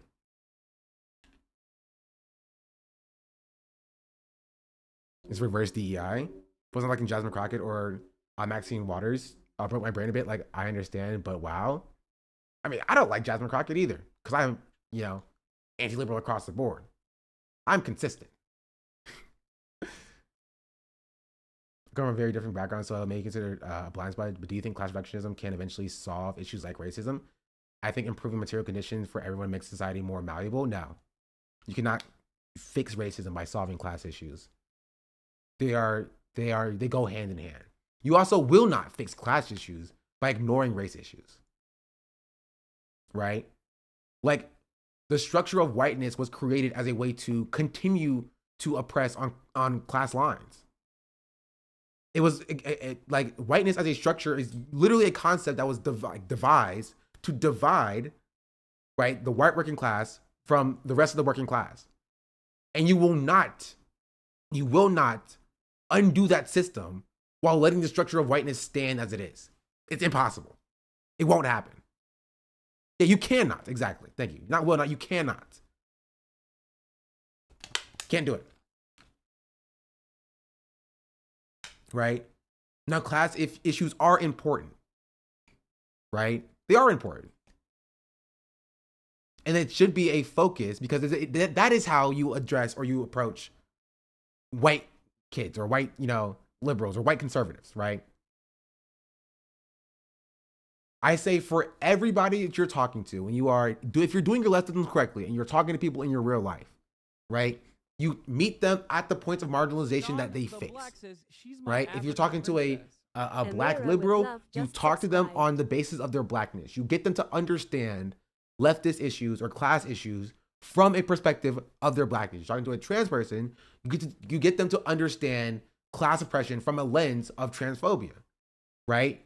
you're talking to a woman, you get them to understand class oppression from the lens of, you know, from the patriarchy. But if you're talking to a white person, conservative or liberal, right? You don't have something to bring in to talk to that person, but you still have class oppression. You get them to understand the other stuff, right? By using the oppression that they face, which is their class position, to understand something like whiteness, right? You get them to understand, you talk to them about class issues, and you use that to explain to them, okay, now imagine what you have going on with your class issues, right? And I'll add on a structure of whiteness on top of that, and then you explain to them how black people are affected by that as well, right? Because everybody in this country, for the most part, 99% of the country is oppressed. Somehow, some way, they are marginalized, somehow, somewhat. Whether it's racial lines, whether it's gender lines, whether it's immigration status, whether it's religion, whether it's class oppression, they are marginalized in some way. And you talk to them directly on the lines of oppression that they face. Are you 100% of the people? I mean, sure, but like, you know, there's an argument like, you know, capital owners. If you have a cis white straight male capital owner, you know, they don't have as much oppression, and so that was my point, right? I completely understand. Yes, maybe I'm not understanding the term properly. Then I apologize. No, you're good. The term of class reduction refers to class is the only issue that matters, right? It's the only issue that matters, right? So that like, there's no reason to focus on racial issues at all, because if you fix class issues, everything else goes away. That's what class reductionism refers to. Reducing every issue down to, oh, it's only class. Magical thinking, yeah, there's no basis in reality for it. As Katie said, in comparison, our census is 55% Caucasian, which is about, is a little bit less than this one here. And it's 22% black, 22.8% black, 60.5% Hispanic, 3% Indigenous American, 4.3% MENA Arab, 12.4% Asian. Do I think math? That's what the Google form says. I mean, like, people probably selected multiple different things. We need more black people. Yeah, we need freaking 90% black. It was multiple choice, by the way. Was it not like a multiples? You know, whatever. Class reductionism is the copium for white liberals who don't want to do the work. Yeah. It's very easy, right? It's very easy to just be like, oh, racist issues, just focus on class. That's it. That's all. Don't gotta worry about it. Don't gotta worry about it. I'm a white Mexican, and many of my white friends don't see me as white because I'm Mexican. I'm 50% Spanish, Italian. I use this to describe to them the construct of whiteness is completely made up and mostly aesthetic. Yeah. Been occurring karma on this Reddit for years. Let's spend a bit. What did you do? It's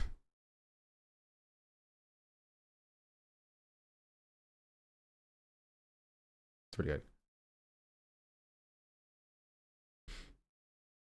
YouTube chat, would you? Oh, what's up from YouTube chat? I promise you, I'm reading you guys. I'm not ignoring you. Would you agree that the reason why chatters are so charitable towards Dean is because they are typically embarrassed politics streamers? You're curbing their careers before it even starts. They think that you're saying white people can't talk about politics at all. I think that's part of it. I think that they view themselves in Dean, and they want to believe that they have a space in politics.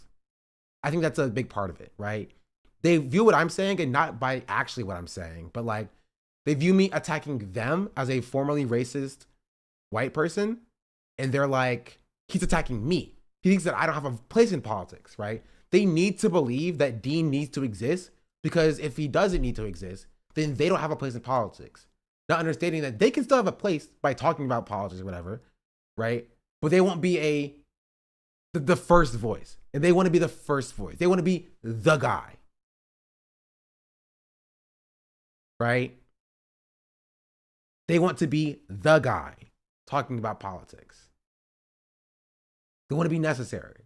And so there's this thing that like, this concept that it's like, I think imaginary, that formerly racist white people or white boys, white kids are necessary to the movement because they're doing something that black people could never do, and that is stop people from being racist.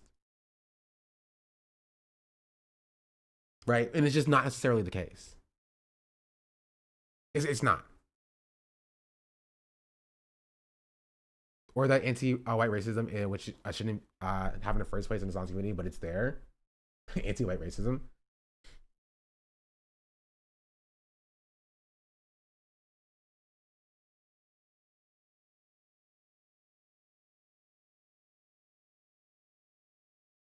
Sorry, work is not leaving me alone. I have a question. I don't trust people who say I have a question. The main reason for asking is that I've come across I come from a small post-Soviet country. From what I've read or heard, there's much more cohesive society. Maybe it has to do with a lot of countries being colonized themselves throughout the years. Well, I don't know what that's referring to. Oh, class reductionism. Okay. Can I fathom going for a white man for a take on racism instead of an effective party? Have you read this before? Not this specifically. Maybe if we're having a conversation about black class reductionism, I will. But like we're a bit far from like the main topic of discussion that I was talking about.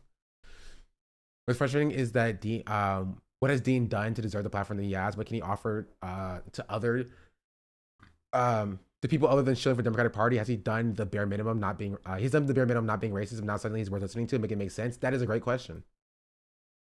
That is a fantastic question. Right? And the problem is, again, a lot of white chatters view it as meritocracy. They view him having the platform that he has because he's a useful voice on the left. But can he even hear it? Yeah, he's stuck in ads. It's fine.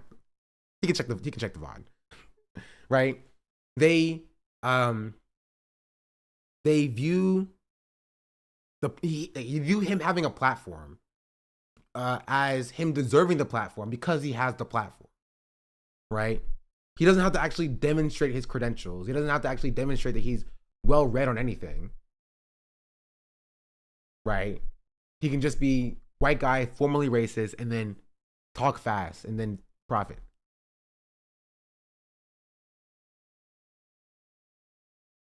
The extent to which white people are willing to platform other white people because they aren't this as opposed to actively being something else, yeah. No, Katie, you stay in the basement. Also, you're not supposed to tell people that. Shh. Delete your own message.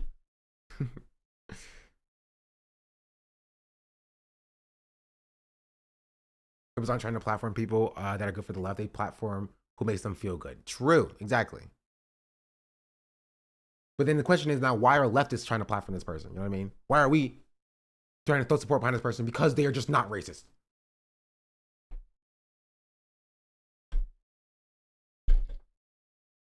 Right? Because the problem is they don't want an effective left. They want a large left. That's the issue.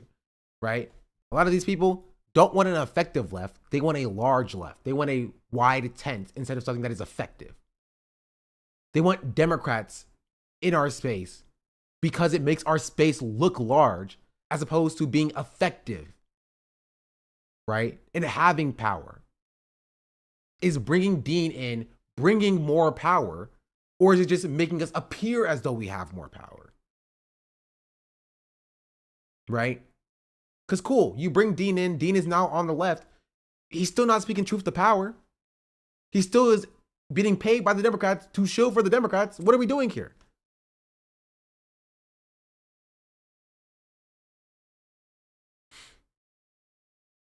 Do you agree that saying you're not racist is essentially a right-wing position? The amount of people that insist that not being racist while standing for institutions that are inherently racist, or at least are actually just normal racist and unbelievably or believably high. Yeah. Like writing for Kamala's border bill, in my opinion, is a racist thing to do. It's a racist thing to do.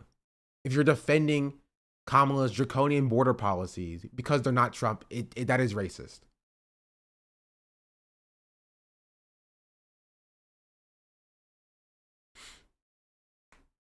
I understand that we need momentum to bring concrete change, but that's not the end all be all of being a leftist. I mean, yeah.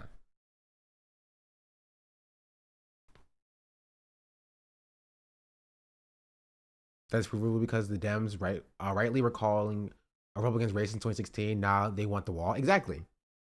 I also think that if you believe Haas joined that to change his mind and not to farm Clout, you're being intentionally dense. I think it was even less to farm Clout and more just like he saw somebody talking about the nuke and he wanted to, like, you know. I think it was ranting. I think it was venting. Right? He did not join the lie to change minds. I agree with you, Brett. I think he just joined to yap and vent. Yeah, I think it was just to vent.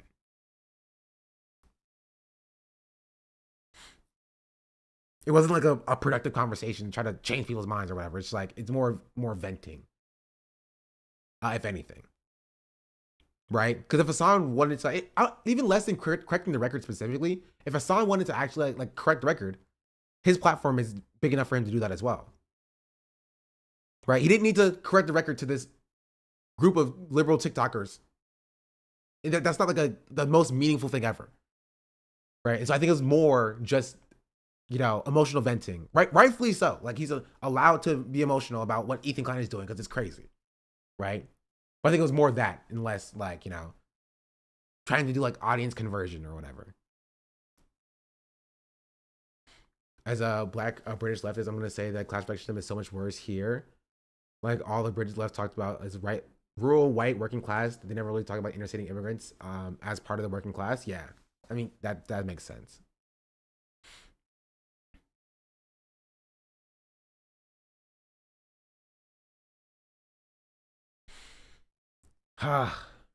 Anyway, let's continue.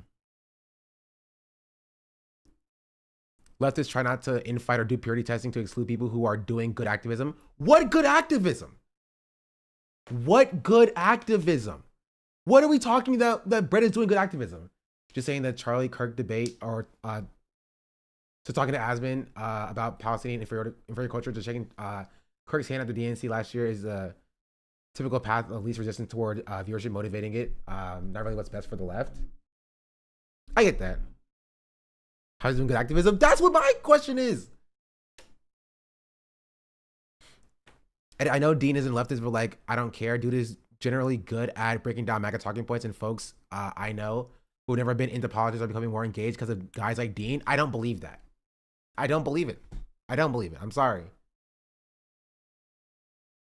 I don't believe, like, okay. Where's it at? Yeah, this is his good activism, breaking down MAGA talking points. Why these points are important? But not this one. Where's the one? Did I close it? This one. This is the one. If everyone in a state wants something, go ahead and have it. So if everyone in Alabama wanted slavery back, you'd be okay with that? Sure. If everyone in the state wants it, go ahead. What do I give a shit? All right. Well, let's go next topic. Man, he really broke down those talking points. Man, he really shut down those MAGA talking points. Man, wow. That's crazy. He cleared her. He really pushed back. If you're doing a scripted video on this, I'd love to add my own anecdotes. I didn't really expect others to feel the way I did about most of this, and I kept it to myself. No, of course. I don't know if I will do a scripted video on this because it draws my soul out of my body to talk about this. Because I literally have to try to get white people to understand why listening to black people is effective over listening to white people who were racist. And I feel like that's kind of crazy for me to have to do. Like, if your take was like, yeah, that is kind of crazy, but I still see why Hasan is doing what he's doing, I would agree with you. I'd be like, okay, that's fine. We can agree on that part. You know, we've come to the same conclusion. But acting like, no, we need Dean to speak about racial issues because he is white and formally racist. It's necessary. It's imperative. Only he can do this. That's crazy. That's wild. And I don't agree with that. But that's just me. Maybe. I be 100%. But maybe a convo with others may end up being fruitful to other young folks seeing what we're seeing. Yeah. Yeah, maybe. It was more of a conversation setup and not a direct to cam video. I mean, I have no problem talking to Hasan about this. Like, if y'all think it will be an effective or a fruitful conversation, you know what I mean? I don't have a problem with talking to Hasan about this, right? I just don't want to see the chat call me a liberal because that's gonna make me mad and make me want to leave the community. I'm being entirely real. I'm being entirely real. I think it'll be with Hasan. However, chat's gonna flame you. Yeah, that's my part.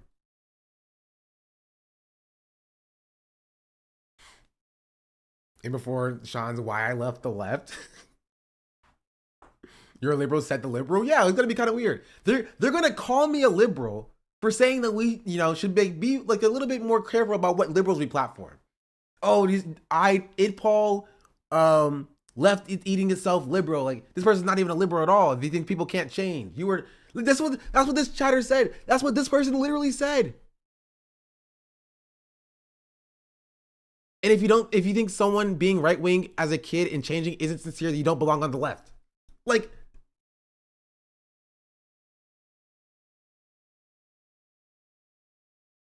what are we talking about?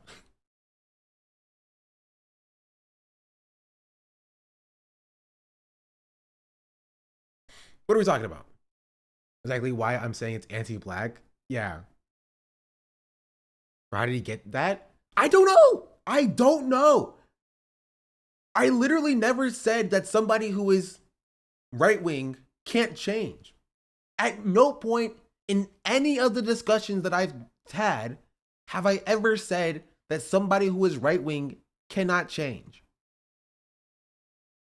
I also never said that Dean himself didn't change. Now, I think it's weird and interesting that he's backing Kamala's right-wing border policies and he's defending that. And he's conceding that the border is an issue or whatever, and you have a border crisis. So, do with that what you will. You feel me?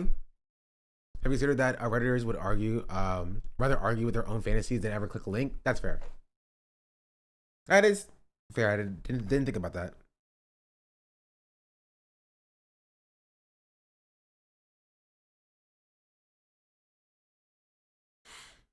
You're right. None of these people watch your content. They just want to say their piece, which is kind of insane. Because again, currently there's been over 12 hours of me giving this exact take. There's been 12 hours of content from the last 4 days of me giving this exact take. If you tuned into my stream a single time, right, you would have gotten that part. But that's the point. They don't want to hear what I have to say. They don't. You know how chat will listen to it if a white guy said it? Yes. If a white guy had said it, chat would listen to it.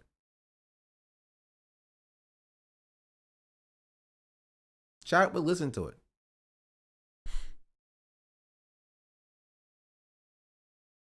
Right? Because I know that because Dean is saying things that black liberals have also said, and chat has hated it. Chat has been so bloodthirsty against it. An example that I brought up was Olivia Juliana. Olivia Juliana gets no sympathy from chat. Right? Same kind of cringe, Biden dead ender, liberal Democratic Party shill, paid by Democratic Party. Olivia Juliana does not get the same sympathy that Dean or even Harry gets from anybody, really. And I don't even like Olivia.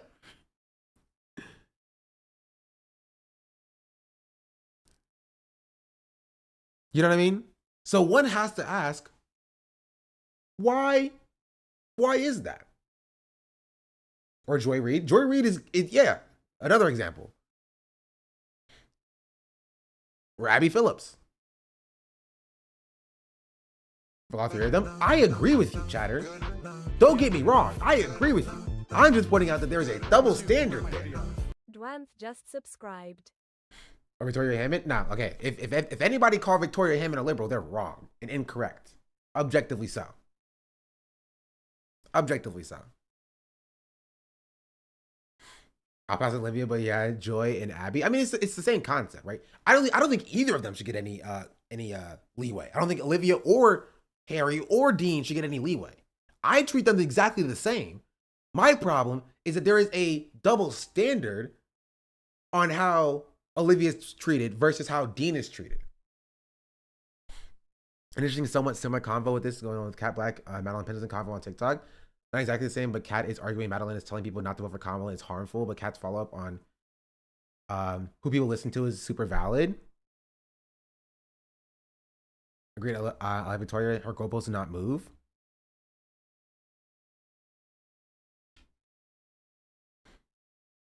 Joy's at least defendable to her Palestine coverage. I still got no love for her, though. I mean, yeah. Can you answer my question, please? No. Excuse me. Oof.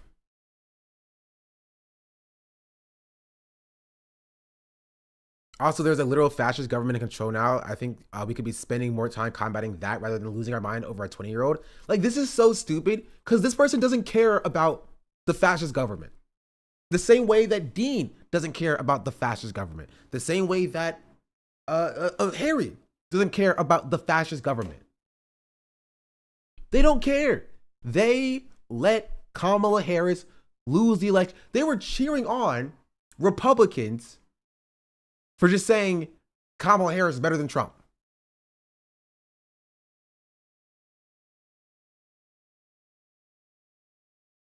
The same Republicans who are silent right now. They defended Kamala Harris, who also, guess what, is silent right now. And Joe Biden, who is also silent right now.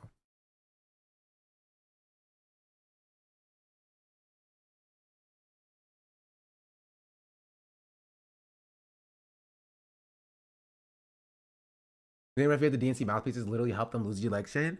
No, they don't care. They don't care. They have like no object permanent. They close their eyes. They open their eyes. They see a liberal in front of them. Like, ooh, friend, ally. Not just knowing that that liberal has just lost the election.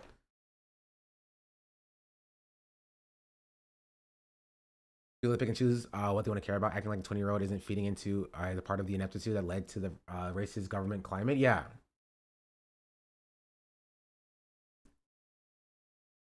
Now, wouldn't you want Hasan being in more center-left spaces, normalizing more leftist positions?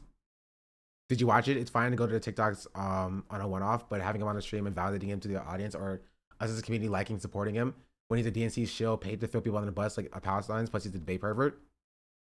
True. I love that this person also didn't reply, so that's funny.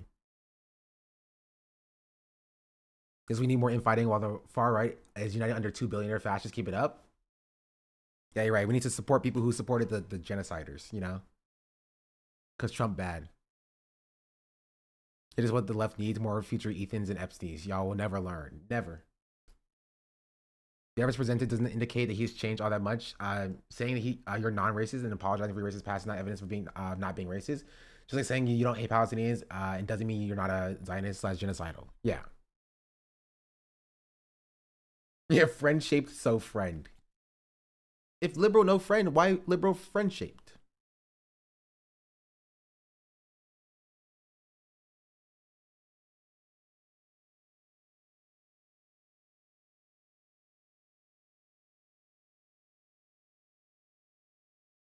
I think that's it.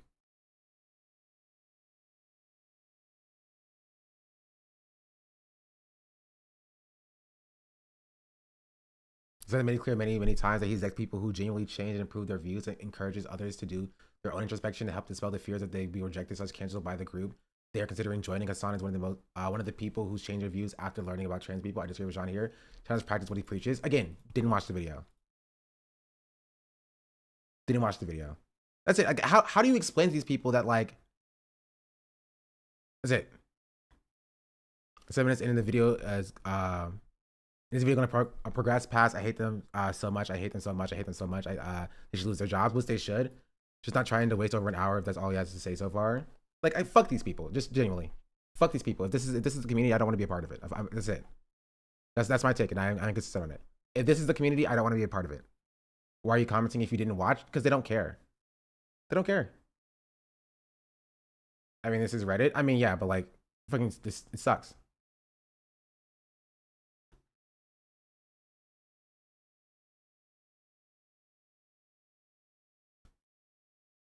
Right? I mean, because it's also in the YouTube comment section. You feel me? Right? But this is like not different than the way that the chat operates in like on Twitch either. You know what I mean? This is just a microcosm of what I've seen in chat.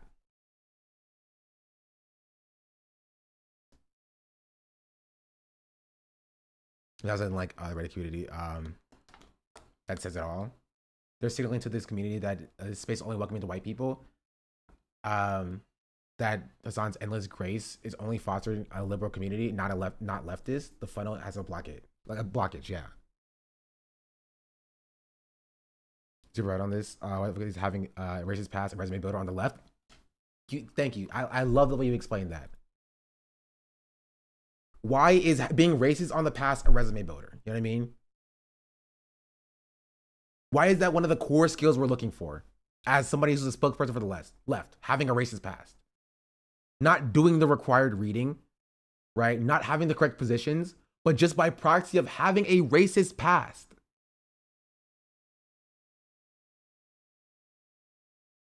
That's how Ethan got so successful. He didn't have any credentials that made him a good voice for the left. He had no credentials that made him actually worth listening to, right? The only thing he had on his resume was used to be racist. That's it. You have so many cases where that went wrong. So many cases. So many cases.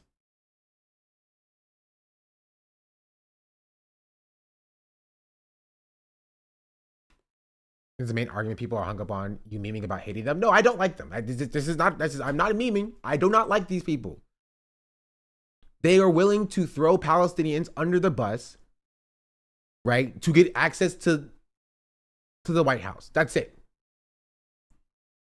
I was thinking that white people are just move past the racism. It's such a misunderstanding of racial structure. We unlearn is a constant process. It's not like you switch a flip. Yeah.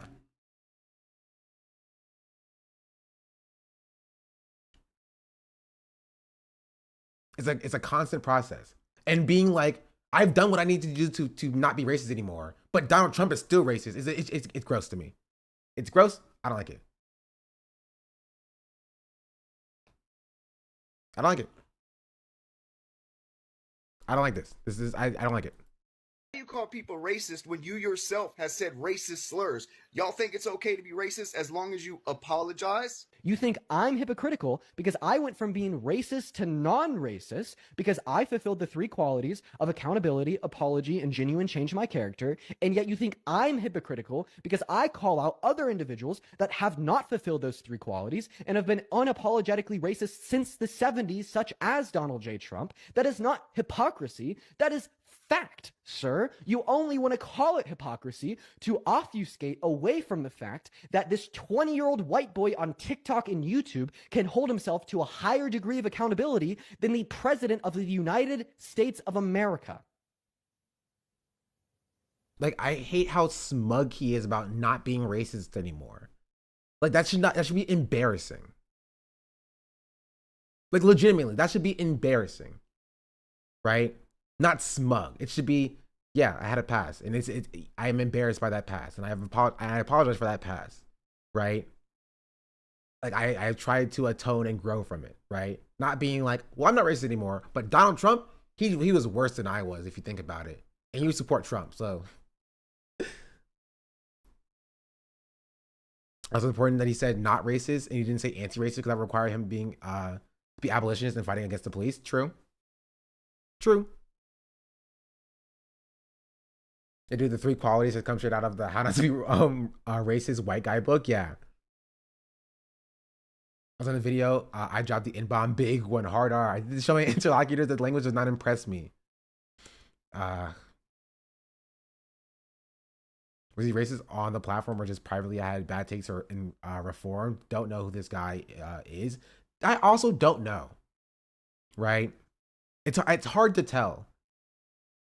Cause like it was in 2022. So like, did he like? I don't know what he was doing in 2022. It's hard to tell.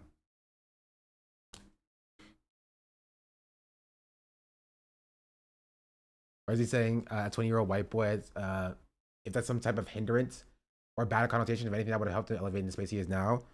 Well, he's saying like, oh, I'm a 20-year-old white boy who used to be racist. And now I'm better now. So he's like, if I can change, then like anybody can change type thing. I think this is what he's saying. People like Dean are popular because he lets people like him excuse their own racism and stop being introspective. It's not a pipeline to the left. It's a stopping point. And all it does is hinder the left. Yeah. It's a smugness for me. I don't like how smug he is about being racist in the past. I don't like it. And again, I think people who were racist in the past should grow and change. Yeah, I think they should grow and change. Do you know what I mean? I'm glad that he's at this position than he was, the position he was at in 2020, 2022, right? The problem is when we incentivize people for, or we reward people for having a racist past over people who've experienced these systems of oppression themselves, who have lived experience that runs contrary to like what these people were perpetuating. I just don't like it. I don't like it. Don't like it. Using his own bigotry as a own/dunk that does not show growth or empathy. Yeah. Exactly. Exactly. And he does it like pretty consistently. Why these points are important. But you're not racist, right? No, I'd say that Okay, there you go. I'm not currently exhibiting racism. And the reason that I wanted to bring this up was because, I recognize that, like when I was 14, like saying that was like really bad. I also recognize that we should, not take that lightly, because as soon as we start taking, even like 14, 15, 16-year-olds saying slurs lightly, that kind of makes it socially acceptable for kids to slur because, oh, well, they're kids. But like what I've done is I have, which is kind of funny because like that's exactly what these people are doing. You know what I mean? But like even Dean wouldn't agree to them. Right? Being like, oh, well, I don't care what somebody who's 12 years old did. They're 12 years old. I've said words at 12 years old. Like, Dean's not even saying that. Dean is saying, no, we shouldn't take that lightly, because once we start taking it lightly, it becomes to, it starts to, legitimize it or make it normalize, like kids saying, or whatever. I think folks like that get off too easy.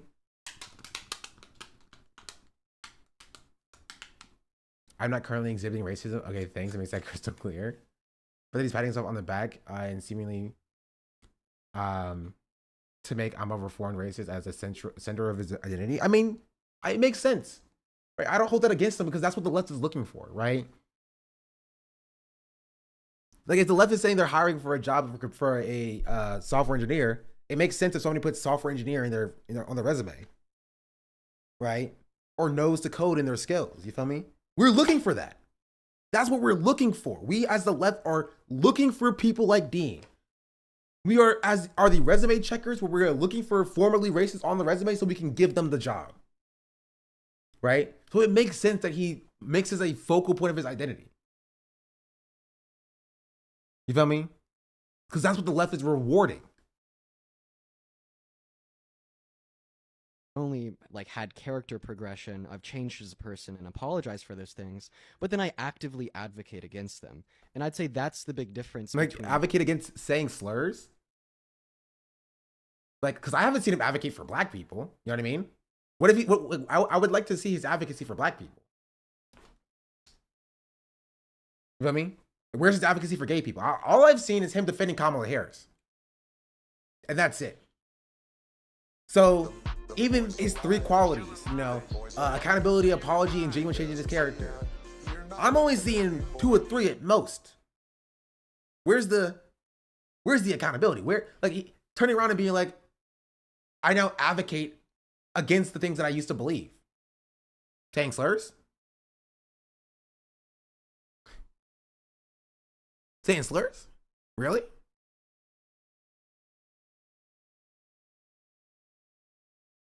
$11.24.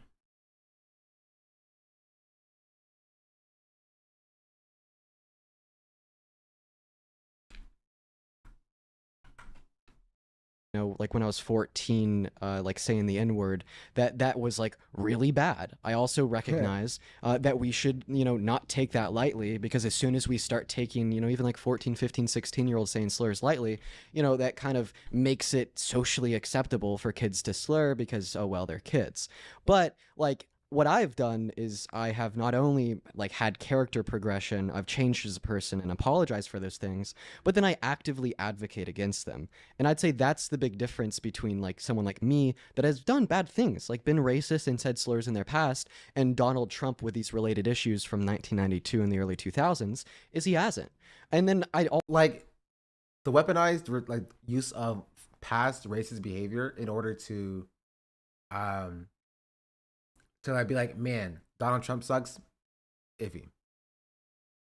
But I also don't know what advocacy he has done for Black people.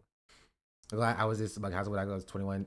Also, it took a lot of patience from my Black comrades to sit me down and explain how I didn't really know shit, and it made me a better person just by being aware of the space I take in activist circles. Yeah. Also, the difference is like you were in those spaces. Dean is being like rewarded, given a bunch of money to hold those same beliefs. He's being reinforced by liberals by being like, okay, you're done changing now, right? That's sort of the issue. And now people are telling me that I should let him be okay with it. I should be okay with him being like this and not try to pull change from him because I'm doing infighting. You know what I mean? I should let him be, leave him be. Yeah, stop being salty for expecting more for the people who are supposedly on our sides. Right? Instead of demanding more growth and better growth. It's so racist. Welcome to my world. Infighting is wild because they were saying you should debate him before. I guess they can't make up their minds. Yeah. Do you think Hasan's going to do some real critical analysis of these issues or just ignore it? I mean, I can reach out, right? I also don't like confrontation. You know what I mean? Which is also why I don't do debates. You feel me? I don't like confrontation. I don't like confronting people or whatever, right? But also, again, I can reach out and I can describe my position to Hasan. You feel me? But it's not going to change how we interact with these people. I love confrontation.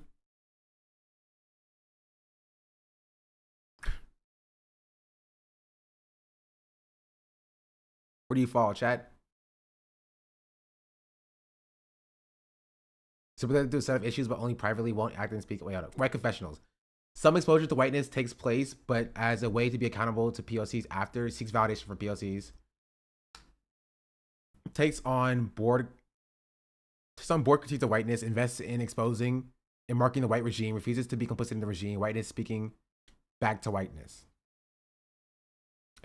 Actively refuses complicity, names what's going on, intention is to subvert white authority and tell the truth about whatever cause, needs to dismantle institutions. W white traitors. Where are all my white traitors at? I think you're right in thinking chat's going to be super defensive and annoying. Yeah.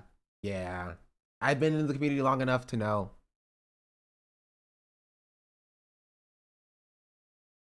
W white traders. Let's finish this off. Also would say that, there is a difference between, saying slurs due to racist socialization, learning, changing, becoming a better person and growing, and simply abusing a woman. Like,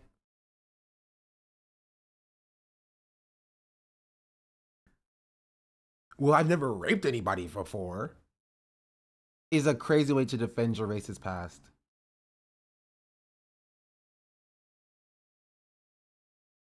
That is wild.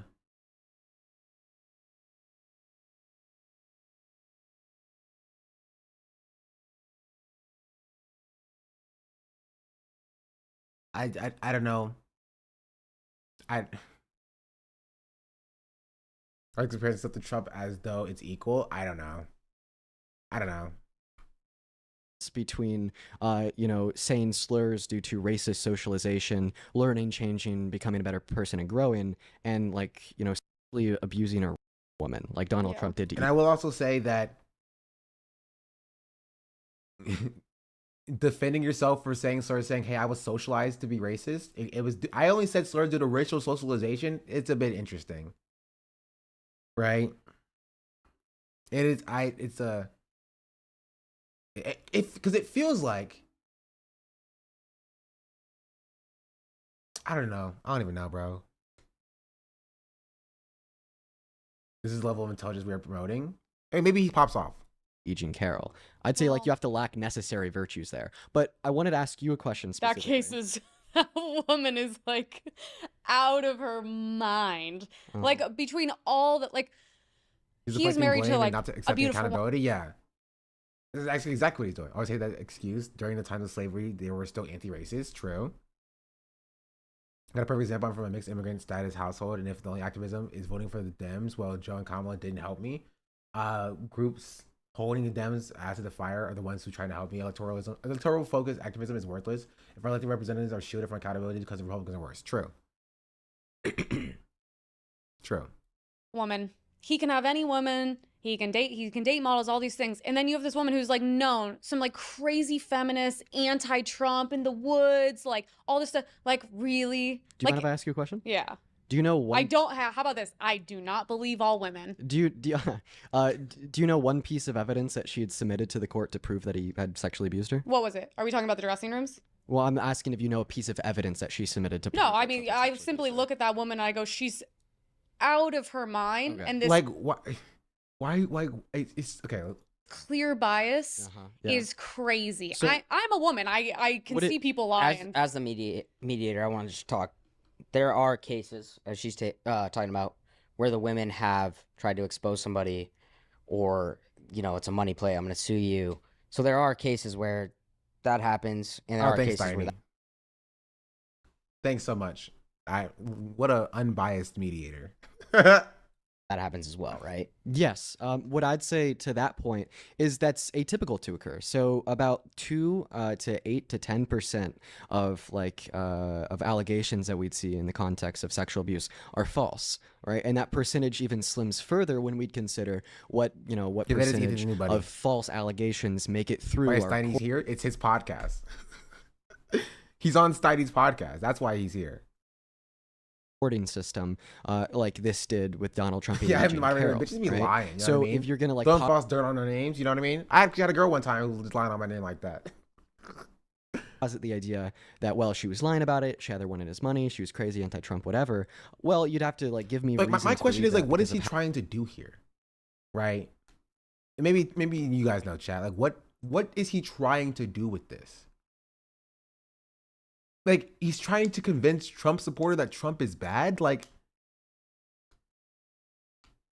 I know that's not effective, and you guys know that's not effective, and I think he also knows it's not effective, right? But he's doing it so he gets clipped out and posted on TikTok about how much he owned these Trump supporters. He's doing it for this clip, not this one. This clip. Go ahead and have it. So if everyone. Well, let's go next topic. This clip right here. That's why he's doing it. And that's a big reason not to trust this dude. He seeks out convos with people like this to have conversations. Yeah. And I'm in the wrong for saying that this guy kind of sucks. Which just reinforces racist. Yeah, it's for liberals to jerk off to be like, oh, look, it's crazy. It's a crazy content. Or, oh, he cleared them. He cleared them. Or for conservatives to be like, in the comments of this,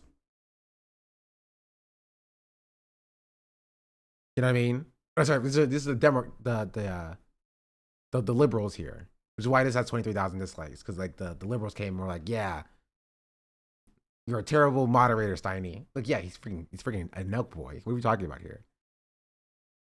Like none of the people involved here think this is going to be a productive conversation. By the way, I just want you to understand this. None of these people thinks this is going to be a productive conversation. He's doing it for his TikTok clips and Clout. She's doing it for her TikTok clips and Clout. And Steiny's doing it because he had like 800,000 views on his podcast.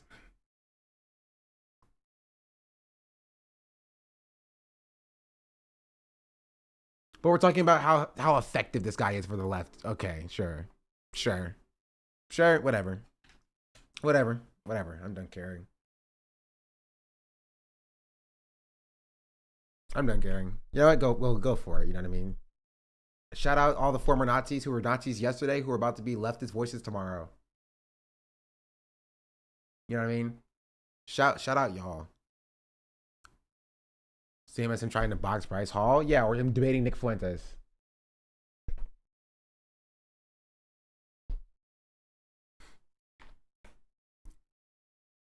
Yeah, I don't know anything else to say besides that. I look forward to what former racist or former Nazi we promote as the voice of the left tomorrow. I look forward to see what we're doing. The AMP guy has evolved his stance, yeah.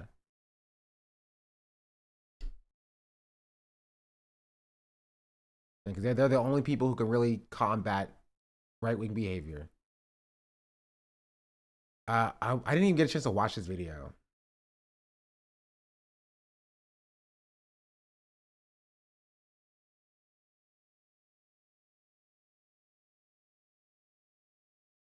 But do I have time is the question.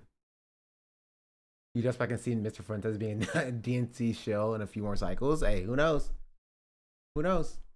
The podcast where she says that she says to bring back slavery, yes.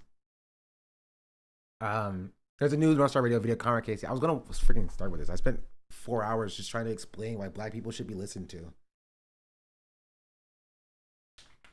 Oh. But I'm kind of done arguing it, honestly.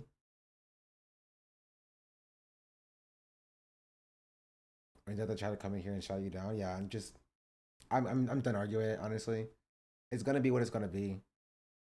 You know, I can't freaking fix the system of white supremacy. But yeah.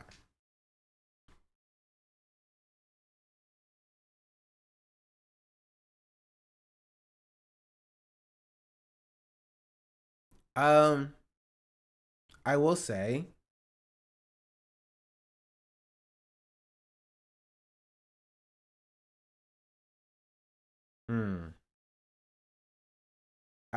why did she type so much? Jeez Louise. What is Amaranth doing?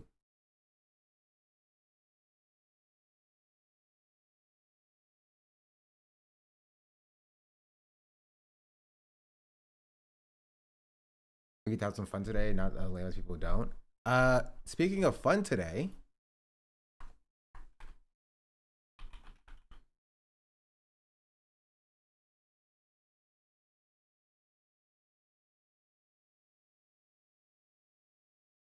we're at the 240 character limit. I agree.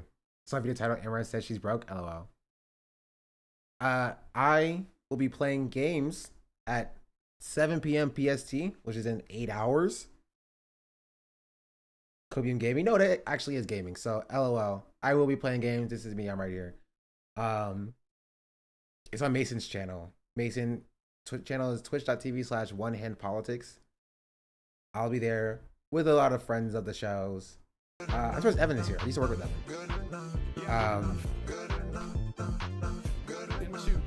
And I will say, I've never played Secret Hitler before, so we'll see how that goes. Running TikTok streets, so I hadn't really thought towards hadn't out any real thoughts towards any of this. So I appreciate your awareness. You brought the issue. Thank you. Thanks for what you're doing. Thanks for watching, chat. Now I'm going back to freaking drama content because I freaking hate talking about racial issues, dog. Which, contrary to what people may think, is what I used to do. I used to describe myself as doing politics from a black perspective, and I would talk about things from the perspective of from the black perspective, right? And obviously people didn't watch, so I just moved on to drama content, and I appreciate drama content. I mean, you still do. I mean, sometimes I dip into it, but it was very yeah, I guess. I'll just talk about Ethan Klein.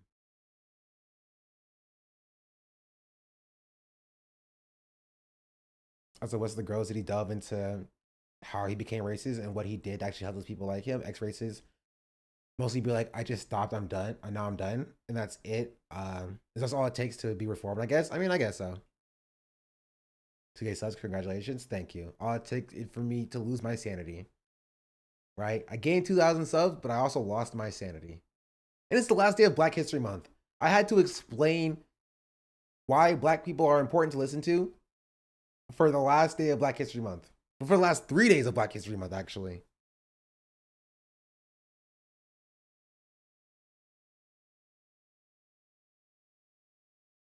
I didn't like that at all. Are you guys playing later? Secret Elon. Never played it before. So, we're going to see how that goes. If I win, it's because I'm cool. If I lose, it's because I'm not cool. Next week, I'll be live, but you'll see me in a new place, maybe a new country. Who knows? I'll let you know. Is it werewolf or something? I have no clue. This Black History Month was kind of tough. Yeah, I mean, it was good for my growth though. Okay, let's do a little retrospective real quick. Ireland, not Ireland. Oh god, darn it! I was so freaking close. I'm so close. I'm so freaking close, bro. I'm right there. I'm right there.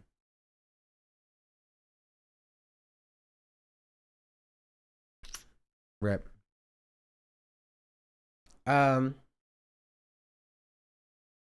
Let's see. 30 days. In the last 30 days, viewership number is up 495. That's a plus 116%. 794 average viewers. Peak viewers, my peak viewers of all time, 3.188. Not 3,188. I was live for every day of the month. Is that true?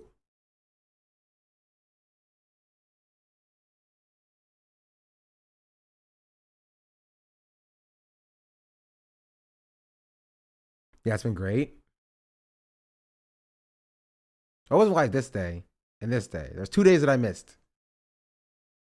The 20th and the February 11th. I don't remember why I missed those. But I was live for every other day of the month. That's crazy. And we are currently at our highest all-time active subs. Before it was 1,783. Actually, before that it was 1,200 before the month. And now we're at 2,000 subs. That's kind of crazy. That's kind of wild. But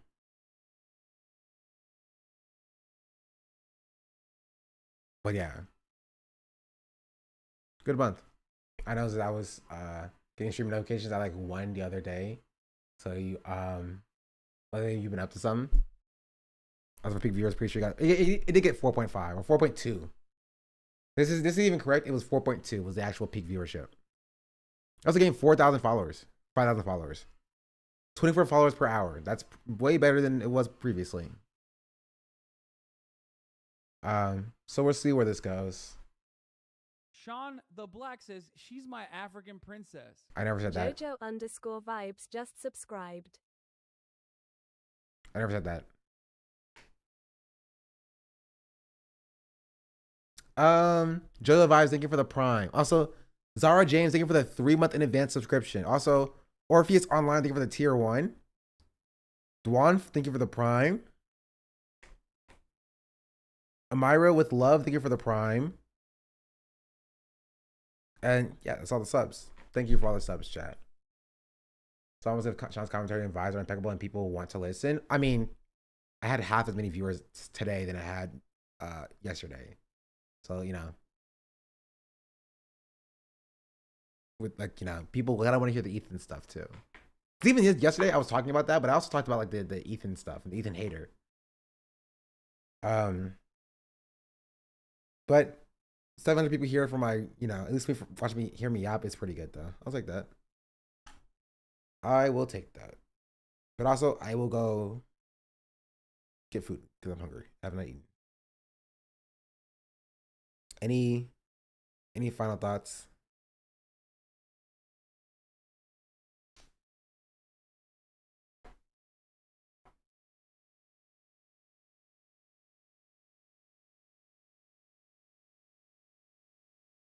I'm sorry, YouTube chat. Bye, YouTube chat. Much love. I have to end it so I can play some music. Adios.